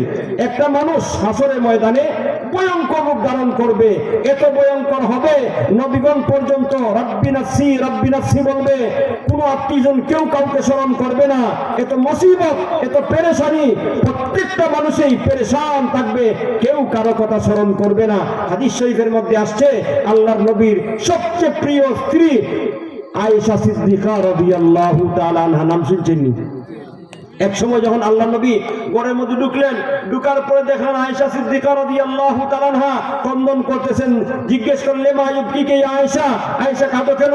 আল্লাহর নবীকে লক্ষ্য করিয়া আয়েশা রাদিয়াল্লাহু তাআলা আনহা বলেন, ইয়া রাসূলুল্লাহ, ইয়া হাবিবাল্লাহ, যাকারতুন নার ফাবাকাইতু। ওগো আল্লাহর নবী, আমার হাসরের ময়দানের কথা, জাহান্নামের কথা স্মরণ হয়ে গেছে, এই জন্য আমি ক্রন্দন করিতেছি। আল্লাহর নবীকে প্রশ্ন করে আয়েশা সিদ্দিকা রাদিয়াল্লাহু তাআলা আনহা বলেন, হাল তাযকুরুনা আহলিকুম ইয়াউমাল কিয়ামা। ওগো আল্লাহর নবী, আমি তো আপনার মহব্বতের স্ত্রী, কিয়ামতের ভয়ঙ্কর দিনে আপনার কি আমাদের কথা স্মরণ হবে? আপনার পরিবার পরিজনের কথা কি স্মরণ হবে? আল্লাহর নবী বলেন, আয়েশা, কিয়ামত এতই ভয়ঙ্কর হবে, এত ভয়ঙ্কর হবে, তিনটা জায়গা এমন আছে কেউ কারো কথা স্মরণ করবে না। আল্লাহু আকবার। আম্মা ফি সালাসাতি মাওয়াতিন লা ইয়াযকুরু আহাদুন আহাদা। আল্লাহ নবী আয়েশা সিদ্দিকা রাদিয়াল্লাহু তাআলা আনহাকে লক্ষ্য করে বলবেন, ও আয়েশা, কিয়ামতের ময়দানটা বড় ভয়ঙ্কর হবে, ভয়ঙ্কর হবে। বিশেষ করিয়া তিনটা জায়গা এমন রয়েছে, এত ভয়ঙ্কর হবে পৃথিবীর কেউ কারো কথা স্মরণ করবে না। আল্লাহু আকবার বলেন। লা ইয়াযকুরু আহাদুন আহাদা। এর মধ্যে একটা জায়গা হবে ফুলসিরাত, আরেকটা জায়গা হবে আমলনামা যখন বিতরণ করা হবে, আরেকটা জায়গা হবে মিজানের পাল্লা যখন কায়েম করা হবে। প্রত্যেকটা মানুষই পাল্লার দিকে লক্ষ্য করবে যে তার নেকের পাল্লা বাড়ি হচ্ছে না পাপের পাল্লা বাড়ি হচ্ছে। কারণ নেকের পাল্লা বাড়ি হওয়া মানে জান্নাত, পাপের পাল্লা বাড়ি হওয়া মানে জাহান্নাম। আমলনামা বিতরণের সময় প্রত্যেকে খেয়াল করবে তার আমলনামা কোন হাতে আসছে। কারণ ডান হাতে আমলনামা আসা মানেই জান্নাত, বাম হাতে আমলনামা আসা মানে জাহান্নাম। ওই সময় কেউ কারো কথা স্মরণ করবে না। ফুলসিরাত জাহান্নামের উপরে আল্লাহ তাআলা স্থাপন করবেন। ওই ফুল পার হওয়ার সময় কেউ কারো কথা স্মরণ করবে না।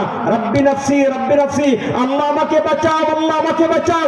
প্রত্যেকটা মানুষ নিজেকে নিয়ে ব্যস্ত থাকবে, পৃথিবীর মহব্বত ভালোবাসার কারো কথা স্মরণ করবে না। ঠিক না?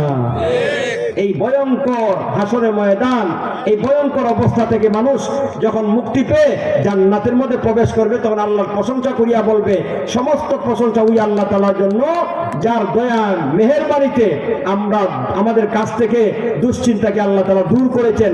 আল্লাযী আযহাবা আন্নাল হাযান, সমস্ত প্রশংসা ওই আল্লাহ তাআলার জন্য যে আল্লাহ আমাদের থেকে দুশ্চিন্তাকে দূর করেছেন। নিশ্চয় আমাদের আল্লাহ ক্ষমাশীল গুণগাহী। সুবহানাল্লাহ। এরপরে আল্লাহ তাআলার বান্দারা জান্নাতীরা বলবে, সমস্ত প্রশংসা আল্লাহ তাআলার জন্য যিনি আল্লাহ তাআলা আমাদেরকে দয়া করে এই জান্নাতের বাগান, জান্নাতের মালিক বানিয়েছেন। আর ওই জান্নাত এমন কোয়ালিটিপূর্ণ জান্নাত, আল্লাহ রাব্বুল আলামিন বলেন জান্নাতীরা জান্নাতের মধ্যে প্রবেশ করার পরে লা ইয়ামাসসুনা ফিহা নাসাবুন ওয়ালা ইয়ামাসসুনা ফিহা লুগুব। জান্নাতীরা জান্নাতের মধ্যে কোন অবস্থায় থাকবে? কোরআনুল কারীমের মধ্যে আল্লাহ তাআলা বিবরণ দিয়া বলেন, ও দুনিয়ার মানুষ, জান্নাতীরা জান্নাতের মধ্যে প্রবেশ করার পরে তাদের কোনো আর কষ্ট থাকবে না। সুবহানাল্লাহ। এমনকি আল্লাহ আয়াতের শেষ দিকে বলেন তারা কোনো ক্লান্ত হবে না। জান্নাত তো আল্লাহ এমন ভাবে তৈরি করে রেখেছেন, মা লা আইনুন রাআত, এত সুন্দর চমৎকার নিয়ামত কোন জান্নাত আল্লাহ তৈরি করে রেখেছেন, ওই জান্নাত কোনদিন কোন চোখে দেখে নাই। সুবহানাল্লাহ। ওয়ালা উযুনুন সামিআত, আল্লাহ হাদিসে কুদসির মধ্যে বলেন, ও দুনিয়ার বান্দা বান্দীরা, আমি আল্লাহ আমার প্রিয় বান্দা বান্দীদের জন্য জান্নাতকে এমন সুন্দর করে তৈরি করেছি, কোনদিন কোন চোখকে দর্শন করে নাই, কোনদিন কোন কান সঠিকভাবে শ্রবণ করে নাই, কোনদিন কোন দিল কল্পনাও করতে পারে না। আল্লাহু আকবার বলেন। এই জান্নাতে যেতে চাই কি চাই না? এই জান্নাত আল্লাহ আমাদেরকে নসিব করে, সবাই বলেন আমিন। চাই চাই বললে যাওয়া যাবে না। সংক্ষেপ করে দিচ্ছি কিভাবে যাব। পরের আয়াত থেকে আল্লাহ তাআলা বলে দিয়েছেন।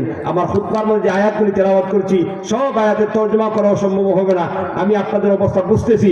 এবার আমরা যেহেতু জান্নাতে যেতে চাই, আরো জান্নাতের অনেক বিবরণ আছে। আল্লাহু আকবার। কুরআনুল কারীমের মধ্যে বললাম না 30টা পারা আছে, 117টা সূরা আছে।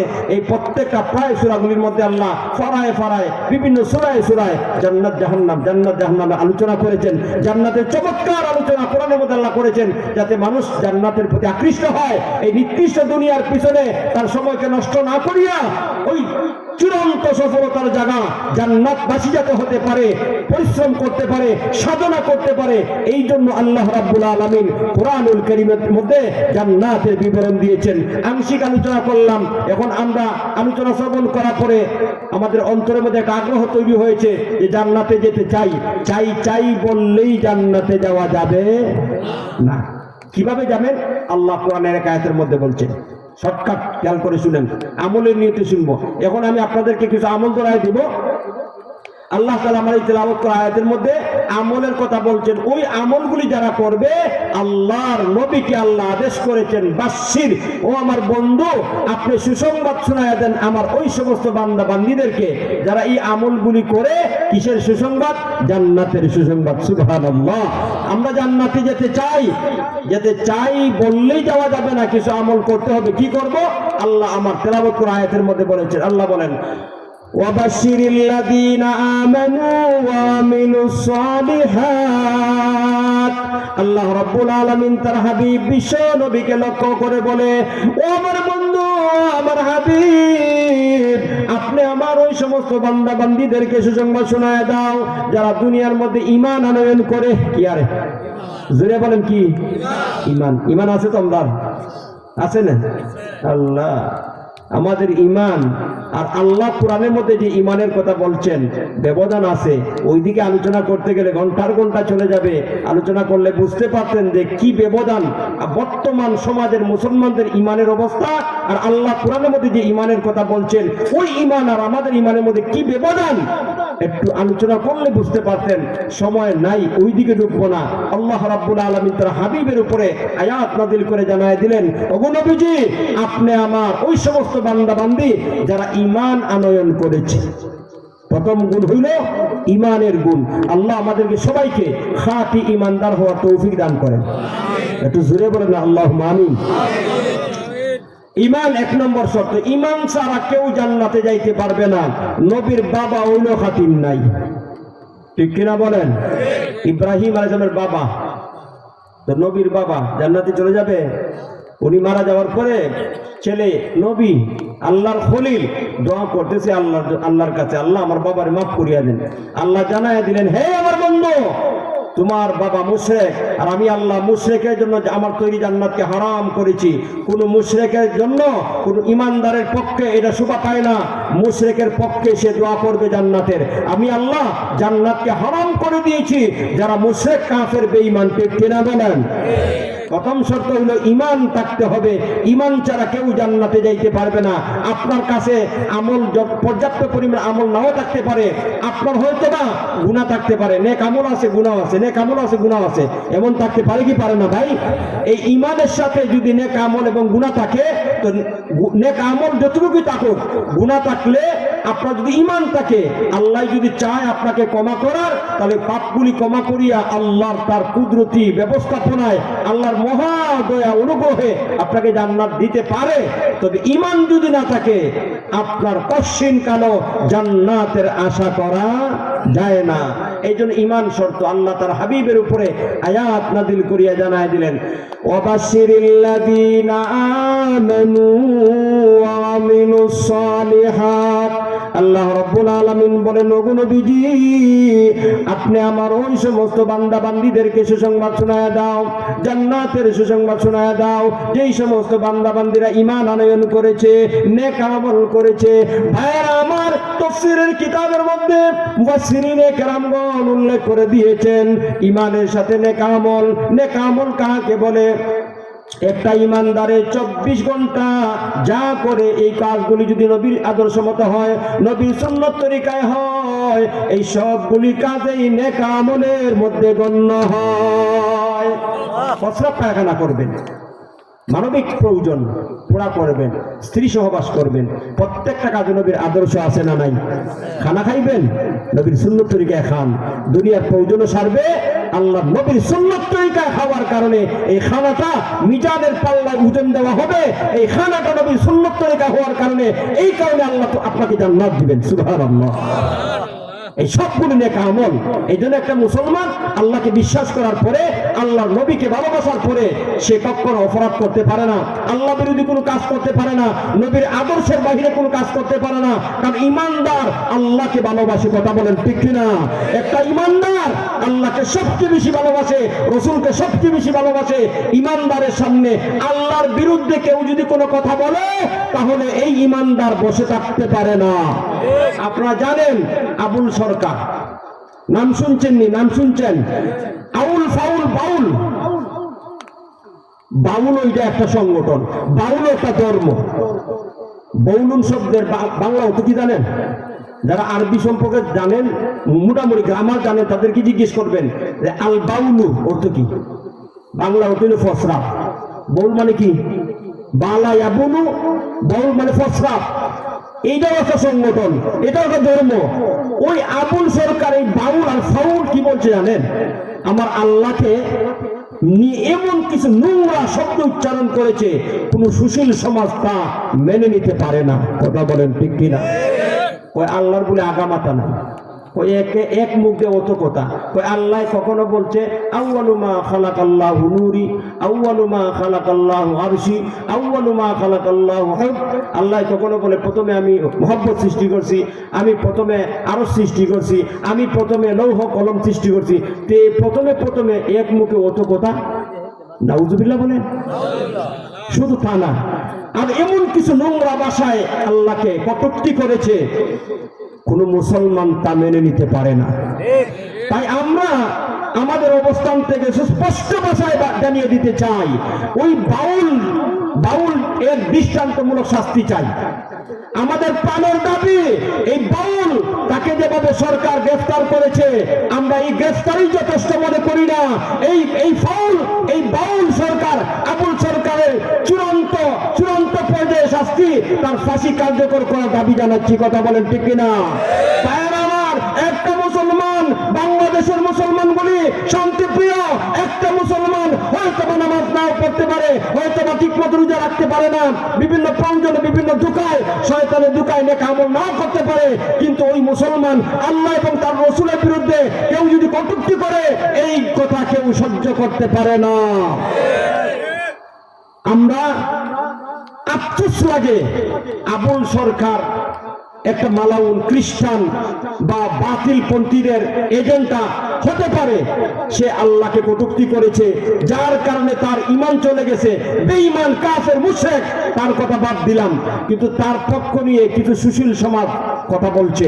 এখানে আমাদের প্রশ্ন, আমাদের কষ্ট এই জায়গার মধ্যে, যেই সমস্ত বাংলাদেশি কিছু মুসলমান, নামদারি মুসলমান, মুনাফিক মার্কা মুসলমান, এই আবুল সরকারের পক্ষ নিয়ে মায়া কান্না করছে, তাদের ব্যাপারে আমি হুঁশিয়ারি দিতে চাই, যদি কোনো চক্রান্ত হয়, এই আবুল সরকারকে কারাগার থেকে বন্দিশালা থেকে বের করার কোনো পায়তারা করা হয়, আমরা বাংলার মুসলমান বসে থাকবো না, চূড়ান্ত পর্যায়ে আমরা আন্দোলন করে যাবো। কথা বলেন ঠিক কিনা? ভাইরা আমার, মুসলমান তো আল্লাহকে ভালোবাসে, মুসলমান তার রাসূলকে ভালোবাসে। একটা ইমানদার, খাঁটি ইমানদার, জান্নাতি ইমানদার কখনো আল্লাহ এবং তার রাসূলের কটূক্তি সহ্য করতে পারে না। আল্লাহ কোরআনের মধ্যে জানিয়েছে, দুনিয়ায় ক্ষণস্থায়ী, দুনিয়া ছেড়ে চলে যাবে মানুষ। জান্নাতের মালিক হতে হলে প্রথম শর্ত ঈমান, আর ঈমানের দাবি আল্লাহ তার রাসূলকে ভালোবাসা। আমাদের প্রাণের দাবি, এই দুনিয়ার মধ্যে তোমরা যা করো, যা মনে চায় তা করো, আমাদের কোনো আপত্তি নাই, কিন্তু আমরা আমাদের আল্লাহ, আমাদের রাসূল, আমাদের কোরআন সুন্নাহর বিরুদ্ধে কোনো ষড়যন্ত্র করলে কোনো মুসলমান এটা মেনে নিতে পারে না। আমরা ডাক বাংলা জবাব দেওয়ার জন্য প্রয়োজন হলে, যদি আরো আন্দোলন করার প্রয়োজন হয়, আরো যুদ্ধ করার দরকার পড়ে, আরো আন্দোলন করার দরকার পড়ে, জীবনের শেষ বিন্দু মাত্র দিয়ে হলো আমরা আল্লাহ এবং তার রাসূলের বিরুদ্ধে যারা কথা বলবে, যারা রাসূলের বিরুদ্ধে কটূক্তি করবে, আল্লাহকে ব্যঙ্গ করবে, তাদের জন্য, তাদের বিরুদ্ধে আন্দোলন করে আমরা প্রমাণ করব আমরা আল্লাহকে সবচেয়ে বেশি ভালোবাসি। কথা বলেন ঠিক কিনা? ভাইয়েরা আমার, বন্ধুরা আমার, লম্বা আলোচনা করব না। আমরা ইমানদার, জান্নাতি যেতে চাই। আল্লাহ রাব্বুল আলামিন আমার তেলাওয়াত করা আয়াতের মধ্যে বলে দিয়েছেন যে, হে নবী, আপনি আমার ওই সমস্ত বান্দা বান্দীদেরকে সুসংবাদ শোনায় দাও যারা দুনিয়ার মধ্যে ইমানদার, ইমানের সাথে নেক আমল করে। নেক আমলের ব্যাখ্যা কি বললাম? 24টা ঘন্টা সময়, মাথা থেকে নিয়ে পা পর্যন্ত আমার দুনিয়ার জীবনে যাপন করার ক্ষেত্রে যা করতে হয়, প্রত্যেকটা কাজে নবীর সুন্নত তরিকা আছে। এই তরিকা অনুযায়ী যদি আমার কাজগুলো করি, তাহলে এটাই নেক আমলের অন্তর্ভুক্ত হয়ে আমি জান্নাতের অধিকারী হতে পারবো। সুবহানাল্লাহ। তাহলে আমাকে দুনিয়ার মধ্যে জান্নাতের মালিক হতে হলে কি করতে হবে? এই দুনিয়ার মধ্যে আমাদেরকে ঈমানের সাথে নেক আমল করতে হবে। রাজি আছেন আপনারা? আল্লাহ রাব্বুল আলামিন আমার তেলাওয়াত করা আয়াতের মধ্যে জানিয়ে দিয়েছেন, হে নবী, আপনি ওই ঈমানদার নেক আমল করে ওয়ালাদেরকে জান্নাতের সুসংবাদ শুনিয়ে দেন। আল্লাহ পরের অংশের মধ্যে বলেন, আন্না লাহুম জান্নাতিন তাজরি মিন তাহতিহাল আনহার।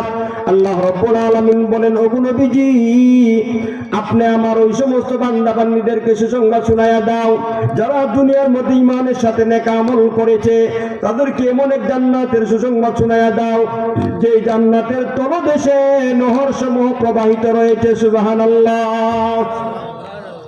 ভাইরা আমার, আল্লাহ রাব্বুল আলামিন পরের আয়াতের মধ্যে, পরের অংশের মধ্যে বলেন, কুল্লামা রুজিকু মিনহা মিন সামারাতির রিজকা ক্বালু হাযাল্লাযী রুজিকনা মিন ক্বাবল আল্লাহ রাব্বুল আলামিন বলেন, ও দুনিয়ার বান্দা বান্দিরা, জান্নাতীদেরকে যখন জান্নাতের মধ্যে ফল দেওয়া হবে, খাবার দেওয়া হবে, খাদেম গেলমানরা যখন ফল দিবে, কুল্লামা রুজিকু মিন সামারাতির রিজকা, যখন রিজিক দেওয়া হবে, ফল দেওয়া হবে, জান্নাতীদের সামনে ফল দেওয়ার পরে জান্নাতীরা বলবে, ও খাদেম গেলমান, এই ফল আমাদেরকে তোমরা নিয়ে আসছো, এই ফল তো কিছুক্ষণ আগেই আমরা খেয়েছি, তো বারবার এক ফল আমাদেরকে খাওয়াচ্ছ কেন? কারণটা কি?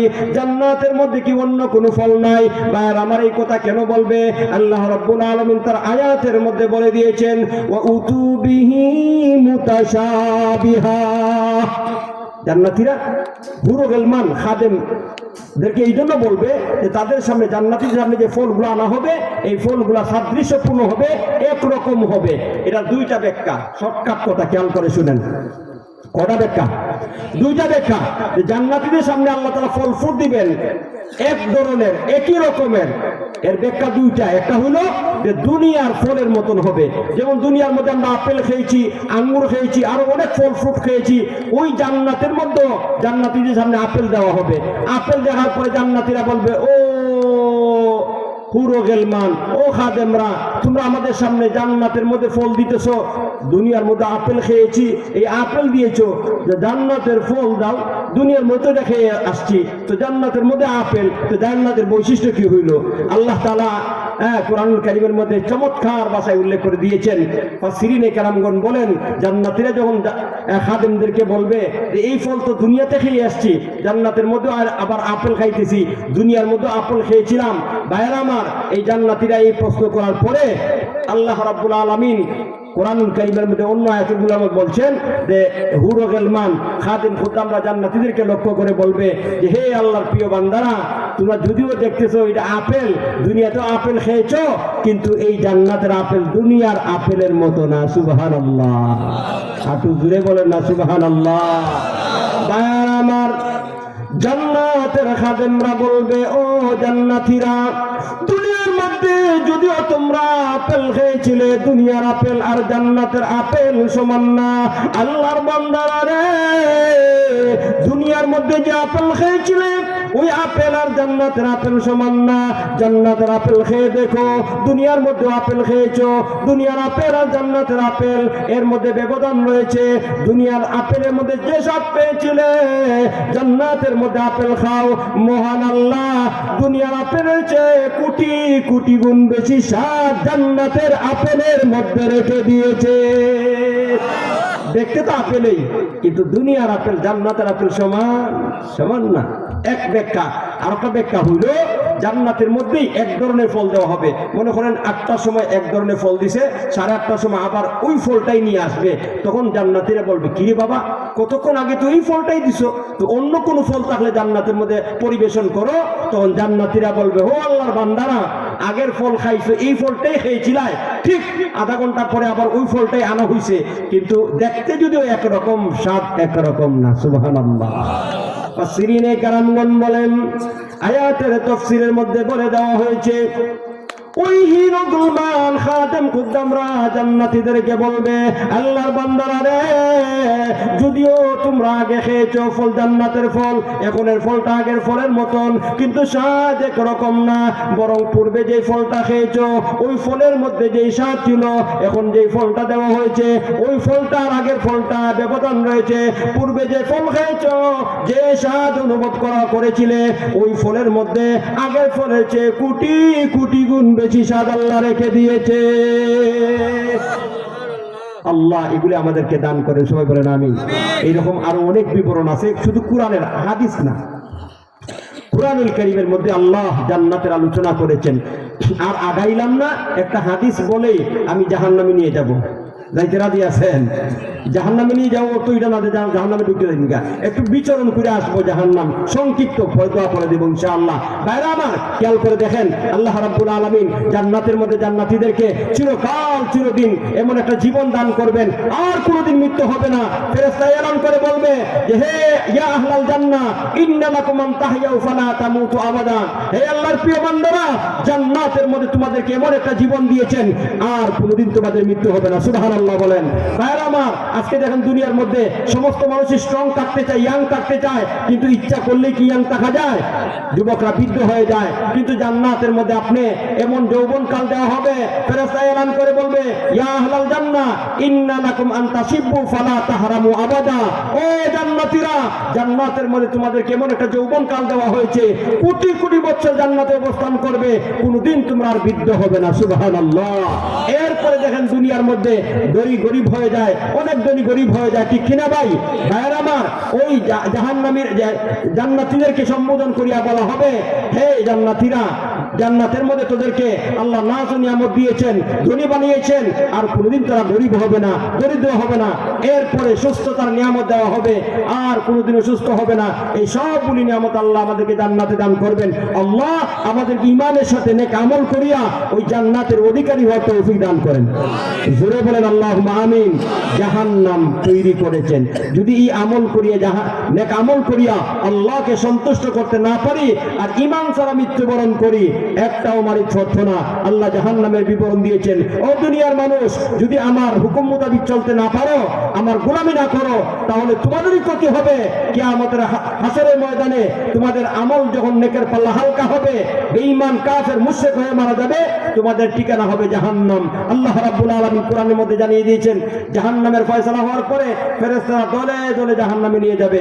যখন জাহান্নামের গিটি যাবে, মালিক ফেরেশতা ওই জাহান্নামীদেরকে বলবে, আলাম ইয়াতিকুম রুসুলুম মিনকুম ইয়াতুলুনা আলাইকুম আয়াতি রাব্বিকুম ওয়া ইউনযিরুনাকুম লিকা ইয়াউমিকুম হাদা। আল্লাহ রাব্বুল আলামিন বলেন, যখন জাহান্নামের ফয়সালা হবে, পাপিষ্ঠ বেঈমান কাফেরদেরকে আল্লাহর ফেরেশতারা দলে দলে জাহান্নামের গেটে নিয়ে যাবে। জাহান্নামের গেটে নেওয়ার পরে দাররক্ষী ফেরেশতা, মালিক ফেরেশতা জাহান্নামীদেরকে সম্বোধন করিয়া বলবে, ও আল্লাহর পাপিষ্ঠ বান্দারা, কেন তোরা জাহান্নামে আসলে? কি কারণ জাহান্নামে প্রবেশ করবে? আলাম ইয়াতিকুম রুসুলুম মিনকুম ইয়াতুলুনা আলাইকুম আয়াতি রাব্বিকুম। এই আল্লাহর পাপিষ্ঠ বান্দারা, কেন জাহান্নামের শাস্তি ভোগ করার জন্য আসলে? তোদের কাছে কি দুনিয়ার মধ্যে রাসূল যায় নাই? তোদের পক্ষ থেকে রাসূল যায় নাই? যেই রাসূল তোদেরকে আল্লাহর কালাম কোরআন তেলাওয়াত করে শোনাবে, যেই রাসূল তোদেরকে ওই জাহান্নামের কঠিন শাস্তির ব্যাপারে সাবধান করবে, যেই রাসূল তোদেরকে কিয়ামতের ভয়ঙ্কর দিনের ব্যাপারে সাবধান করবে, যায় নাই? তখন তারা বলবে, হ্যাঁ বালা ক্বাদ জাআনা নাযীর। ওই জাহান্নামীরা তখন বলবে, হ্যাঁ হ্যাঁ, আমাদের নিকটে নাযীর গিয়েছিল, নবী নাইবে নবী উলামায়ে কেরামগণ নসিহত করেছিলেন, আমরা শুনেছিলাম কিন্তু মানি নাই। নাউযুবিল্লাহ বলে। সব আল্লাহ বলে দিয়েছে, কোনো গোপন নাই। জাহান্নামের গেটে গিয়া স্বীকার করবে অপরাধ করেছি, কিন্তু এই স্বীকার করার দ্বারা কোনো ফায়দা উপকার হবে না। কিভাবে বলবে? আল্লাহ বলেন, এই জাহান্নামের গেটের মধ্যে বলবে, ক্বালু লাউ নাসমাউ আও নাকিলু মা কুন্না ফি আসহাবিস সাগীর।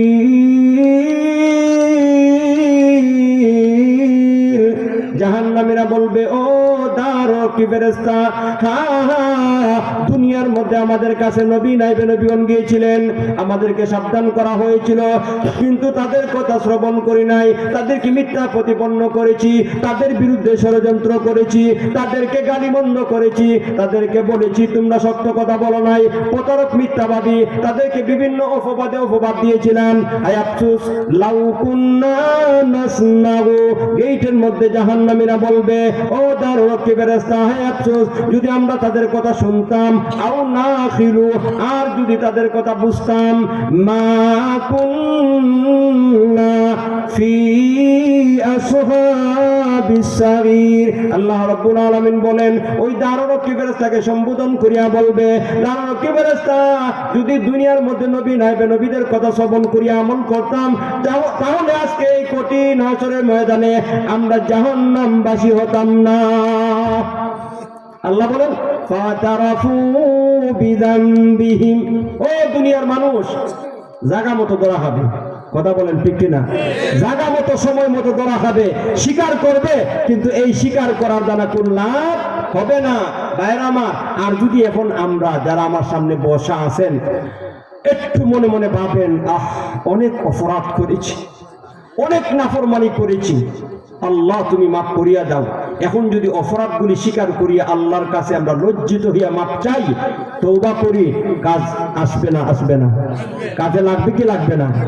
সাকসেস হতে পারবো কি পারবো না? সুযোগ এখন আছে, ওই সময় আর সুযোগ থাকবে না। ভাইয়ের আমার, ভয়ঙ্কর শাস্তি, চিৎকার করে কাঁদবে। আল্লাহ রাব্বুল আলামিন বিস্তারিত আলোচনা করেছেন কোরআনের মধ্যে। এই সবগুলি আয়াতের অর্থ বলার সময় নাই, আমি আপনাদেরকে খালি ইঙ্গিতে বলবো। আল্লাহ সূরা ফাতিরের এক জায়গার মধ্যে বলছেন, ওয়াহুম ইয়াস্তারিহুনা ফিহা, এই জাহান্নামীরা জাহান্নামের শাস্তি সহ্য করতে না পেরে চিৎকার করে কাঁদবে আর আল্লাহকে বলবে, রব্বানা আখরিজনা নামাল সালিহা। প্রভু, জাহান্নামের শাস্তি আর সহ্য হয় না, দুনিয়ার মধ্যে অনেক নাফরমানি করেছি, নামাজ পড়ি নাই, রোজা রাখি নাই, হজ করি নাই, যাকাত দেই নাই। আল্লাহ, আপনার বিরুদ্ধে, রসুলের বিরুদ্ধে, কোরআন সুন্নাহর বিরুদ্ধে অনেক ষড়যন্ত্র করেছিলাম। আল্লাহ, মুসলমানদের বিরুদ্ধে অনেক কুচ্ছারটনা করেছিলাম। প্রভু হে, এই অপরাধগুলির কারণে আমাদেরকে জাহান্নামে ফেলে দেওয়া হয়েছে, আর জাহান্নামের আযাব সহ্য হয় না। আখরিজনা, আখরিজনা, আমাদেরকে জাহান্নাম থেকে বের করো, নামাল সালিহা। প্রভু, যে আমল করেছিলাম, যে পাপগুলি করার কারণে জাহান্নামী হয়েছি, আর কখনো এই অপরাধগুলি করব না, নেক আমল করে আসবো। দুনিয়ার মধ্যে যদি আমাদেরকে পাঠাইয়া দাও, তাহলে আমরা নেক আমল করব, আপনার বন্দেগী করব, আমাদেরকে একটু সুযোগ দাও। আমি আপনাদের কাছ থেকে জানতে চাই, জাহান্নামীরা জাহান্নামের শাস্তি সহ্য না করতে পেরে বারবার আল্লাহর কাছে অনুমতি চাইবে, দুনিয়ার মধ্যে ফেরত আসার জন্য চাইবে, সুযোগ চাইবে, আর কোনো সুযোগ দেওয়া হবে না।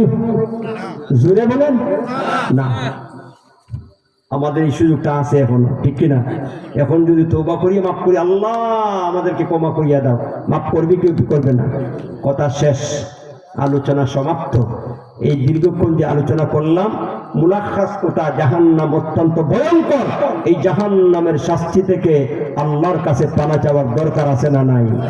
ঈমানের সাথে নেক আমল করব। আল্লাহকে সাক্ষী রেখে বললাম, আল্লাহ, সবাই আমার সাথে বলেন, আল্লাহ, যতদিন দুনিয়ার মধ্যে বাঁচব,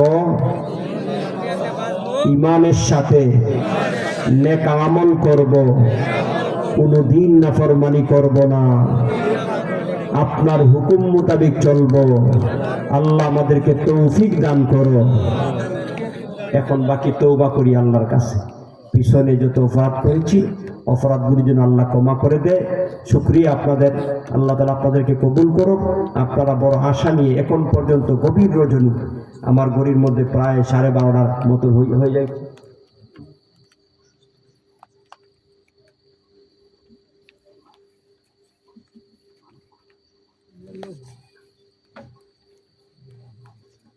ইনশাআল্লাহ, ইনশাআল্লাহ, আল্লাহ কবুল করেন, আল্লাহ কবুল করেন। যাদের উদ্যোগে মাহফিল হয়েছে, আমি শুরুতেও বলছি, আল্লাহ তাদেরকে উত্তম বদলা দান করেন। আমাদের হুজুর বলছেন যে অনেক রোগীদের জন্য দোয়া চাওয়া হয়েছে, সমাজ কল্যাণ পরিষদ ওনাদের উদ্যোগে মাহফিলটা হয়েছে, তাদেরকে যেন আল্লাহ কবুল করেন। অনেকে মানব কল্যাণ সংস্থা, সবার জন্য আমরা দোয়া করবো ইনশাআল্লাহ। বাকি এখন আমার আলোচনার সারসংক্ষেপ, আমরা জাহান্নাম থেকে বাঁচতে চাই, তাই আমরা নেক আমল করবো ঈমানের সাথে, আর বেশি বেশি আল্লাহর কাছ থেকে পানা চাইবো, জাহান্নাম থেকে পানা চাইবো। এই জন্য মাগরিবের নামাজের পরে, ফজরের নামাজ পরে বেশি বেশি করে আল্লাহর নবী হাদিসের মধ্যে উল্লেখ করছেন যে কমপক্ষে 7 বার জাহান্নাম থেকে পানা চাইবো। সংক্ষিপ্ত দোয়া আছে, আল্লাহুম্মা আজিরনি মিনান নার, আল্লাহুম্মা আজিরনি মিনান নার, আল্লাহুম্মা আজিরনি মিনান নার। ফজরের পরে 7 বার, মাগরিবের পরে 7 বার। আমরা এরকম আরো অনেক আমল আছে, মাসনুন দোয়া, জাহান্নাম থেকে পানা চাওয়ার জন্য। আমরা সবাই এই আমলগুলি করব, আর বেশি বেশি করে আল্লাহর কাছ থেকে জাহান্নাম থেকে পানা চাইবো, ঠিক কিনা ভাই? আর আল্লাহর কাছে দোয়া করি, আল্লাহ যেন আমাদেরকে নেক আমল করা তৌফিক দান করেন। আল্লাহ রাব্বুল আলামিন যেন আমাদেরকে জান্নাতের উপযুক্ত না হওয়ার আগে আগে মৃত্যু না দেন, আমরা যেন জান্নাতের উপযুক্ত হওয়ার পরে মৃত্যুবরণ করতে পারি, সেই তৌফিক যেন আল্লাহ তাআলা দান করেন। সবার জন্য দোয়া করি, আল্লাহ যেন সবাইকে কবুল করেন, উত্তম বদলা দান করেন। এখন দোয়া হবে, প্রত্যেকে চোখের পানি ছেড়ে দিয়ে ক্রন্দন করে দোয়া করব, চেষ্টা করব চোখ দিয়ে পানি আনার জন্য, কারণ আমাদের গুনার কারণে অন্তর কঠিন হয়ে গেছে, যার কারণে আযাবের কথা, জাহান্নামের আলোচনা শ্রবণ করার পরেও আমাদের চোখ দিয়ে পানি আসে না, কান্না আসে না। এই জন্য আল্লাহর নবী হাদিসের মধ্যে বলছেন, আল্লাহর আযাবের ভয়ে যারা ক্রন্দন করিয়া কাঁদে এবং দোয়া করে মাপ চায়, আল্লাহ রাব্বুল আলামিন এই দোয়া কবুল করেন এবং এই দোয়া কবুল করিয়া বান্দার পিছনের সমস্ত গুনাহ মাফ করিয়া দেন। যারা কান্না আসে আলহামদুলিল্লাহ, চেষ্টা করব চোখের পানি ছেড়ে দিয়ে দোয়া করা। আর যাদের কান্না আসে না, আমরা সবাই চোখের পানি ছেড়ে দেওয়ার চেষ্টা করব, অন্তরকে নরম করিয়া আল্লাহর কাছে কায়েমুল বাক্যে তওবা করব। এই জন্য আমরা সবাই দুরূদ শরীফ পড়ে নিই। সাল্লাল্লাহু আলা সাইয়্যিদিনা ওয়া মাওলানা মুহাম্মদ ওয়া আলা আলিহি ওয়া আসহাবিহি ওয়া সাল্লাম। সাল্লাল্লাহু আলা সাইয়্যিদিনা ওয়া মাওলানা মুহাম্মদ ওয়া আলা আলিহি ওয়া আসহাবিহি ওয়া সাল্লাম। আস্তাগফিরুল্লাহ ইন্নাল্লাহা গফুরুর রহিম। আস্তাগফিরুল্লাহ ইন্নাল্লাহা গফুরুর রহিম। আস্তাগফিরুল্লাহ রাব্বি মিন কুল্লি যামবিন ওয়া আতুবু ইলাইক ওয়া লা হাওলা ওয়া লা কুওয়াতা ইল্লা বিল্লাহিল আলিয়্যিল আযীম। আলহামদুলিল্লাহি রাব্বিল আলামিন। والصلاة والسلام على سيد الأنبياء والمرسلين وآله وأصحابه أجمعين. ربنا ظلمنا أنفسنا وإن لم تغفر لنا وترحمنا لنكونن من الخاسرين. ربنا آتنا في الدنيا حسنة وفي الآخرة حسنة وقنا عذاب النار. اللهم اغفر لنا ولوالدينا رب ارحمهما كما ربياني صغيرا. رب ارحمهما كما ربياني صغيرا. رب ارحمهما كما ربياني صغيرا. رب العالمين গভীর রজনী পর্যন্ত আপনার বান্দারা আপনার দয়া মায়া রহমতের আশায় বসে আছে। আল্লাহ, এই গভীর রজনীতে ঠান্ডার মধ্যে আপনার বান্দারা দুনিয়ার কোনো উদ্দেশ্যে বসে নাই। আল্লাহ, দুনিয়ার কোনো ধন সম্পদ টাকা পয়সার লোভে বসে থাকে নাই। একমাত্র আপনার দয়া মায়া, আপনার পক্ষ থেকে মাগফিরাত আর ক্ষমা পাওয়ার আশায় বসা আছে। আল্লাহ, কত মানুষ এই দুনিয়ার মধ্যে এসেছে চলে গেছে। আয় আল্লাহ, জানি না কার জন্য কাপড়ের কাপড় বাজারে চলে এসেছে। আল্লাহ, জানি না আমাদের মধ্য থেকে কে কখন কোন সময় মৃত্যুবরণ করে। আল্লাহ, জানি না আর কার কতদিন হায়াত আছে। কত মানুষ রাত্রে ঘুমায়, এই ঘুম তার জীবনের শেষ ঘুম হয়ে যায়। আল্লাহ, কত মানুষ ঘর থেকে বের হয় আর ঘরে ফিরে আসে না। রব্বুল আলামিন, সন্ধ্যা থেকে নিয়ে গভীর রজনী পর্যন্ত আমাদেরকে কোরআনের মাহফিলের মধ্যে বসায় রেখেছো। আল্লাহ, কত মানুষ এই মাহফিলে এসেছিল, অনেকেই চলে গিয়েছে। আল্লাহ, অনেকেই ঘুমের ব্যস্ত হয়ে গেছে। আমরা কয়েকজন গুনাহগার পাপিষ্ঠ বান্দা আপনার, আল্লাহ আমাদেরকে দয়া করিয়া মায়া করিয়া এখনো বসায়া রাখছেন। আল্লাহ এটাই তো প্রমাণ করে সবার চেয়ে আপনি আমাদেরকে বেশি ভালোবাসেন। আল্লাহ যে দয়া মায়ার দ্বারা আমাদেরকে এখনো বসায়া রাখছেন, আল্লাহ ওই দয়া মায়ার উসিলায় আমাদের জীবনের সমস্ত গুনাহগুলি আল্লাহ ক্ষমা করিয়া দাও রব্বুল আলামিন। জীবনে কত গুনাহ করেছি আল্লাহ, কোন জায়গায় কোন অবস্থায় কার সাথে কখন কিভাবে আপনি দেখেছেন আল্লাহ। আপনার কিরামান কাতিবিন ফেরেশতা লিপিবদ্ধ করে ফেলেছে আল্লাহ। যদি গুনাহ মাফ না হয় জাহান্নাম ছাড়া আমাদের কোনো গতি নাই আল্লাহ। আমরা জাহান্নামের শাস্তি সহ্য করতে পারবো না।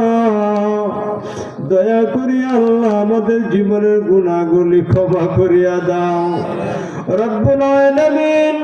জীবনে যত অপরাধ করেছি, নফস শয়তানের ধোঁকায় পড়ে অপরাধ করেছি আল্লাহ। আমরা বিদ্রোহ করে গুনাহ করিনি আল্লাহ, আমরা ইচ্ছা করে গুনাহ করিনি। শয়তান তো আপনার কাছে অনুমতি নিয়ে আসছে, ক্ষমতা নিয়ে আসছে এই দুনিয়ার জীবনে ডানে বামে সামনে পিছনে দিয়ে আমাদেরকে ওয়াসওয়াসা দিয়া ধোঁকা দিয়া গুনাহ করাবে। আয় আল্লাহ আপনি তো জানেন এই দুনিয়ার মধ্যে এসে আমরা শয়তানের ধোঁকায় পড়িয়া নাফরমানি করব আল্লাহ। এই জন্যই তো আপনার নাম রেখেছেন গফুর এবং গাফফার আল্লাহ। আপনি ক্ষমাশীল, গুনাহগারদের ক্ষমা করাকে পছন্দ করেন আল্লাহ। মেহেরবানি করিয়া আমরা আমাদের জীবনের সমস্ত গুনার উপরে লজ্জিত হইয়া তওবা করতেছি। দয়া করে আমাদের জীবনের সমস্ত গুনাহগুলি আল্লাহ ক্ষমা করিয়া দাও। আয় আল্লাহ আর জীবনে কোনোদিন নাফরমানি করব না আল্লাহ। যতদিন দুনিয়ার মধ্যে বাঁচব আপনার কাছে আমরা ওয়াদাবদ্ধ হয়েছি আর শয়তান এবং নফসের গোলামি করব না আল্লাহ। আপনার হুকুম মোতাবেক চলব, আপনার হাবিবের আদর্শ মোতাবেক জীবন যাপন করব। দয়া করে আমাদেরকে আপনি তৌফিক দান করিয়া দাও রব্বুল আলামিন। আদম পয়গম্বর থেকে আজকে পর্যন্ত যত মুমিন মুমিনাত কবরের দেশে চলে গেছে আল্লাহ, মাটির নিচে কবরের মধ্যে কে কোনো বাচ্চা আছে জানি না আল্লাহ। দয়া করে সমস্ত মুর্দেগানদের কবরে আযাব মাফ করিয়া দাও। আয় আল্লাহ যারা আমরা হাত বাড়িয়েছি জানি না কার মা নাই কার বাবা নাই আল্লাহ। মা বাবার কথা ভোলা যায় না। 10 মাস 10 দিন গর্ভে ধারণ করেছিল মা জননী আল্লাহ। জনম দুঃখিনী মা অনেক কষ্ট করে আমাদেরকে লালন পালন করেছে। দুনিয়ার থাকতে লক্ষ্য করে দেখেছি বাহির থেকে যখন গভীর রাত্রে সভা থেকে যাইতাম ঘরের সব ঘুমিয়ে গেল, মা ঘুমায় না। দরজার মধ্যে টোকা দেওয়ার সঙ্গে সঙ্গে মা দরজা খুলে দিত। আল্লাহ জিজ্ঞেস করতাম কি গো মা তুমি কি ঘুমাও নাই? মা বলতো আমার কলিজার টুকরা সন্তানকে বাহিরে রেখে আমি কেমন করে ঘুমাই।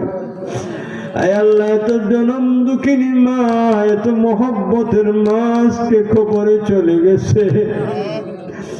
আয় আল্লাহ দয়া করে আমাদের মাদের কবরকে জান্নাতের বাগান বানায়া দাও। আয় আল্লাহ আব্বার কথা বলা যায় না, বাবা কত পরিশ্রম করে আমাদেরকে মানুষ করেছে, অনেক কষ্ট করে লেখাপড়া করাইয়া আলেম বানাইছে। আয় আল্লাহ বাবার একটাই স্বপ্ন ছিল আমার সন্তান আলেম হবে, হাজার হাজার মানুষদেরকে কোরআন সুন্নাহর আলোচনা করবে, শোনাবে। আল্লাহ আমার বাবা অন্ধকার কবর চলে গেছে। আয় আল্লাহ আমরা যারা হাত উত্তোলন করেছি অনেকের বাবা কবরের জগতে চলে গেছে। আল্লাহ মা বাবাকে ভোলা যায় না, হে আল্লাহ দয়া করি আমাদের মা বাবাকে মাফ করিয়া দাও। হে আল্লাহ দুনিয়ার মধ্যে যত ভুল ত্রুটি করেছেন আমরা তাদের পক্ষ থেকে মাফ চাইতেছি। হে আল্লাহ আমাদের পক্ষ থেকে মা বাবারা কত মানুষের কাছে মাফ চেয়েছে, ছোটবেলায় কোনো দুষ্টামি করলে মার কাছে বাবার কাছে বিচার যাইতো, মা বাবা কত মানুষের কাছে আমাদের পক্ষ থেকে মাপ চাইতো।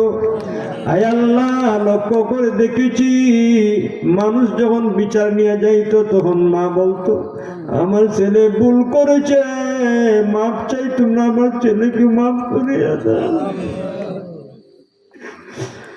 আল্লাহ ইমা দরদি মা অন্ধকার কবর চলে গেছে।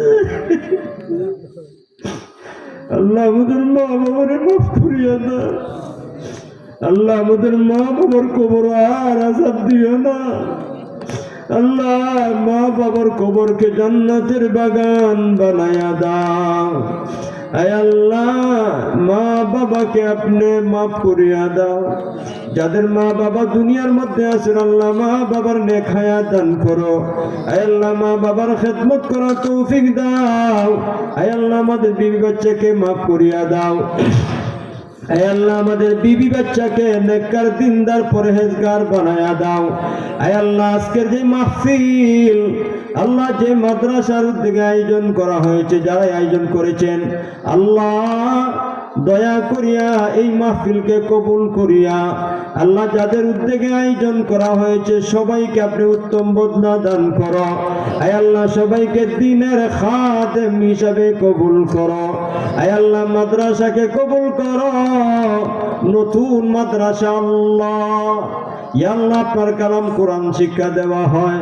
আয় আল্লাহ মাদ্রাসাটা প্রথম বছর সভা আল্লাহ নতুন মাদ্রাসা প্রতিষ্ঠিত করা হয়েছে। আয় আল্লাহ মাদ্রাসার যত প্রয়োজন আছে আপনার গাছ থেকে পুরা করিয়া দাও। আয় আল্লাহ মাদ্রাসার বিল্ডিং এর দরকার বিল্ডিং এর ব্যবস্থা করিয়া দাও, জাগার দরকার জাগার ব্যবস্থা করিয়া দাও। আয় আল্লাহ মাদ্রাসার যত প্রয়োজন আছে আয় আল্লাহ আপনার কুদরতি ব্যবস্থাপনায় ব্যবস্থা করিয়া দাও। আয় আল্লাহ যারা মাদ্রাসার সাথে সম্পৃক্ত মহব্বত করেন আয় আল্লাহ সবাইকে আপনি উত্তম বদলা দান করো। আয় আল্লাহ এই মাদ্রাসাকে প্রতিষ্ঠিত করার জন্য যারা বিভিন্নভাবে সহযোগিতা করেছেন আয় আল্লাহ সবাইকে আপনি উত্তম বদলা দান করো। আয় আল্লাহ এখানে একটা মসজিদ আছে, আয় আল্লাহ মসজিদকে আপনি কবুল আর মঞ্জুর করিয়া নাও। আল্লাহ মসজিদের ইমাম সাহেব মুসল্লি সহ কমিটির লোক সহ সবাইকে আপনি দ্বীনের খাদেম হিসেবে কবুল করিয়া নাও। আয় আল্লাহ এই মাহফিলের মধ্যে শেষ পর্যন্ত আমরা কয়েকজন মাত্র বসে আছি, আয় আল্লাহ আপনি দয়া করিয়া মায়া করিয়া আমাদেরকে বসাইয়া রেখেছো। আয় আল্লাহ ওইভাবে দয়া করিয়া আমাদেরকে নিষ্পাপ বানাইয়া বাড়িতে পৌঁছাইয়া দাও। আয় আল্লাহ আমাদের মধ্যে যারা বেমারি আছেন সুস্থ করিয়া দাও। আয় আল্লাহ আজকে সারাদিন অনেক জায়গা থেকে আমার কাছে ফোন আসছে আল্লাহ কত বন্ধু বান্ধব অসুস্থ হইয়া হাসপাতালে চিকিৎসাধীন রয়েছেন। আল্লাহ আমরা বিশ্বাস করি ডাক্তার চিকিৎসার দ্বারা মানুষ সুস্থ হতে পারে না। আয় আল্লাহ আপনি সুস্থ করতে চাইলে এর কিছুই প্রয়োজন হয় না, রোগীদেরকে আপনিই সুস্থ করিয়া দাও। আল্লাহ দয়া করে মেহেরবানি করিয়া আমাদের সমস্ত বেমারিদেরকে আপনি সুস্থ করিয়া দাও। আয় আল্লাহ যারা আমাদের মধ্যে যারা ঋণগ্রস্ত আছেন ঋণ পরিশোধ করার তৌফিক দাও। আল্লাহ যে যে সমস্যার মধ্যে আছে সবগুলি সমস্যার সমাধান করিয়া দাও।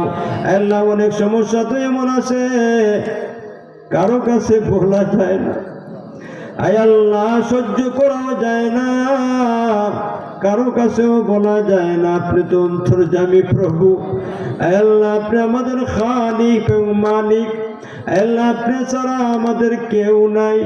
আল্লাহ মেহেরবানি করিয়া আমাদের সবগুলি সমস্যার সমাধান করিয়া দাও। আল্লাহ আমাদের পক্ষ থেকে কোটি কোটি দুরূদ আর সালাম নবীজির রওজায় পৌঁছায়া দাও। আল্লাহ বারবার মক্কা মদিনা জিয়ারত করার তৌফিক দাও। আল্লাহ নবীকে দেখি নাই, নবীর এতিম উম্মত আল্লাহ নবীর রওজার কাছে গিয়ে মদিনাতুল মুনাওয়ারায় নবীর রওজার পাশে দাঁড়াইয়া আসসালাতু ওয়াসসালামু আলাইকা ইয়া রাসূলুল্লাহ বলার তৌফিক দাও। আয় আল্লাহ আমাদের গুনার কারণে রাস্তাঘাটে পড়াইয়া বেঈমান কাফের বানাইয়া মৃত্যু দিও না। আয় আল্লাহ মৃত্যু পর্যন্ত আপনার হুকুম মোতাবেক চলার তৌফিক দাও। আয় আল্লাহ যারাই দোয়া চাইছেন, যে উদ্দেশ্যে দোয়া চাইছেন, প্রত্যেকের দিলের নেক মাকাসিদ আপনি পূর্ণ করিয়া দাও। আয় আল্লাহ বিশ্ব নবীর উসিলায় আমাদের দোয়াকে কবুল আর মঞ্জুর করিয়া নাও। রব্বানা তাকাব্বাল মিন্না ইন্নাকা আনতাস সামিউল আলিম ওয়া তুব আলাইনা ওয়া তুব আলাইনা ইন্নাকা আনতাত তাওয়াবুর রহিম। وصلى الله تعالى على خير خلقه محمد وآله وأصحابه أجمعين آمين برحمته.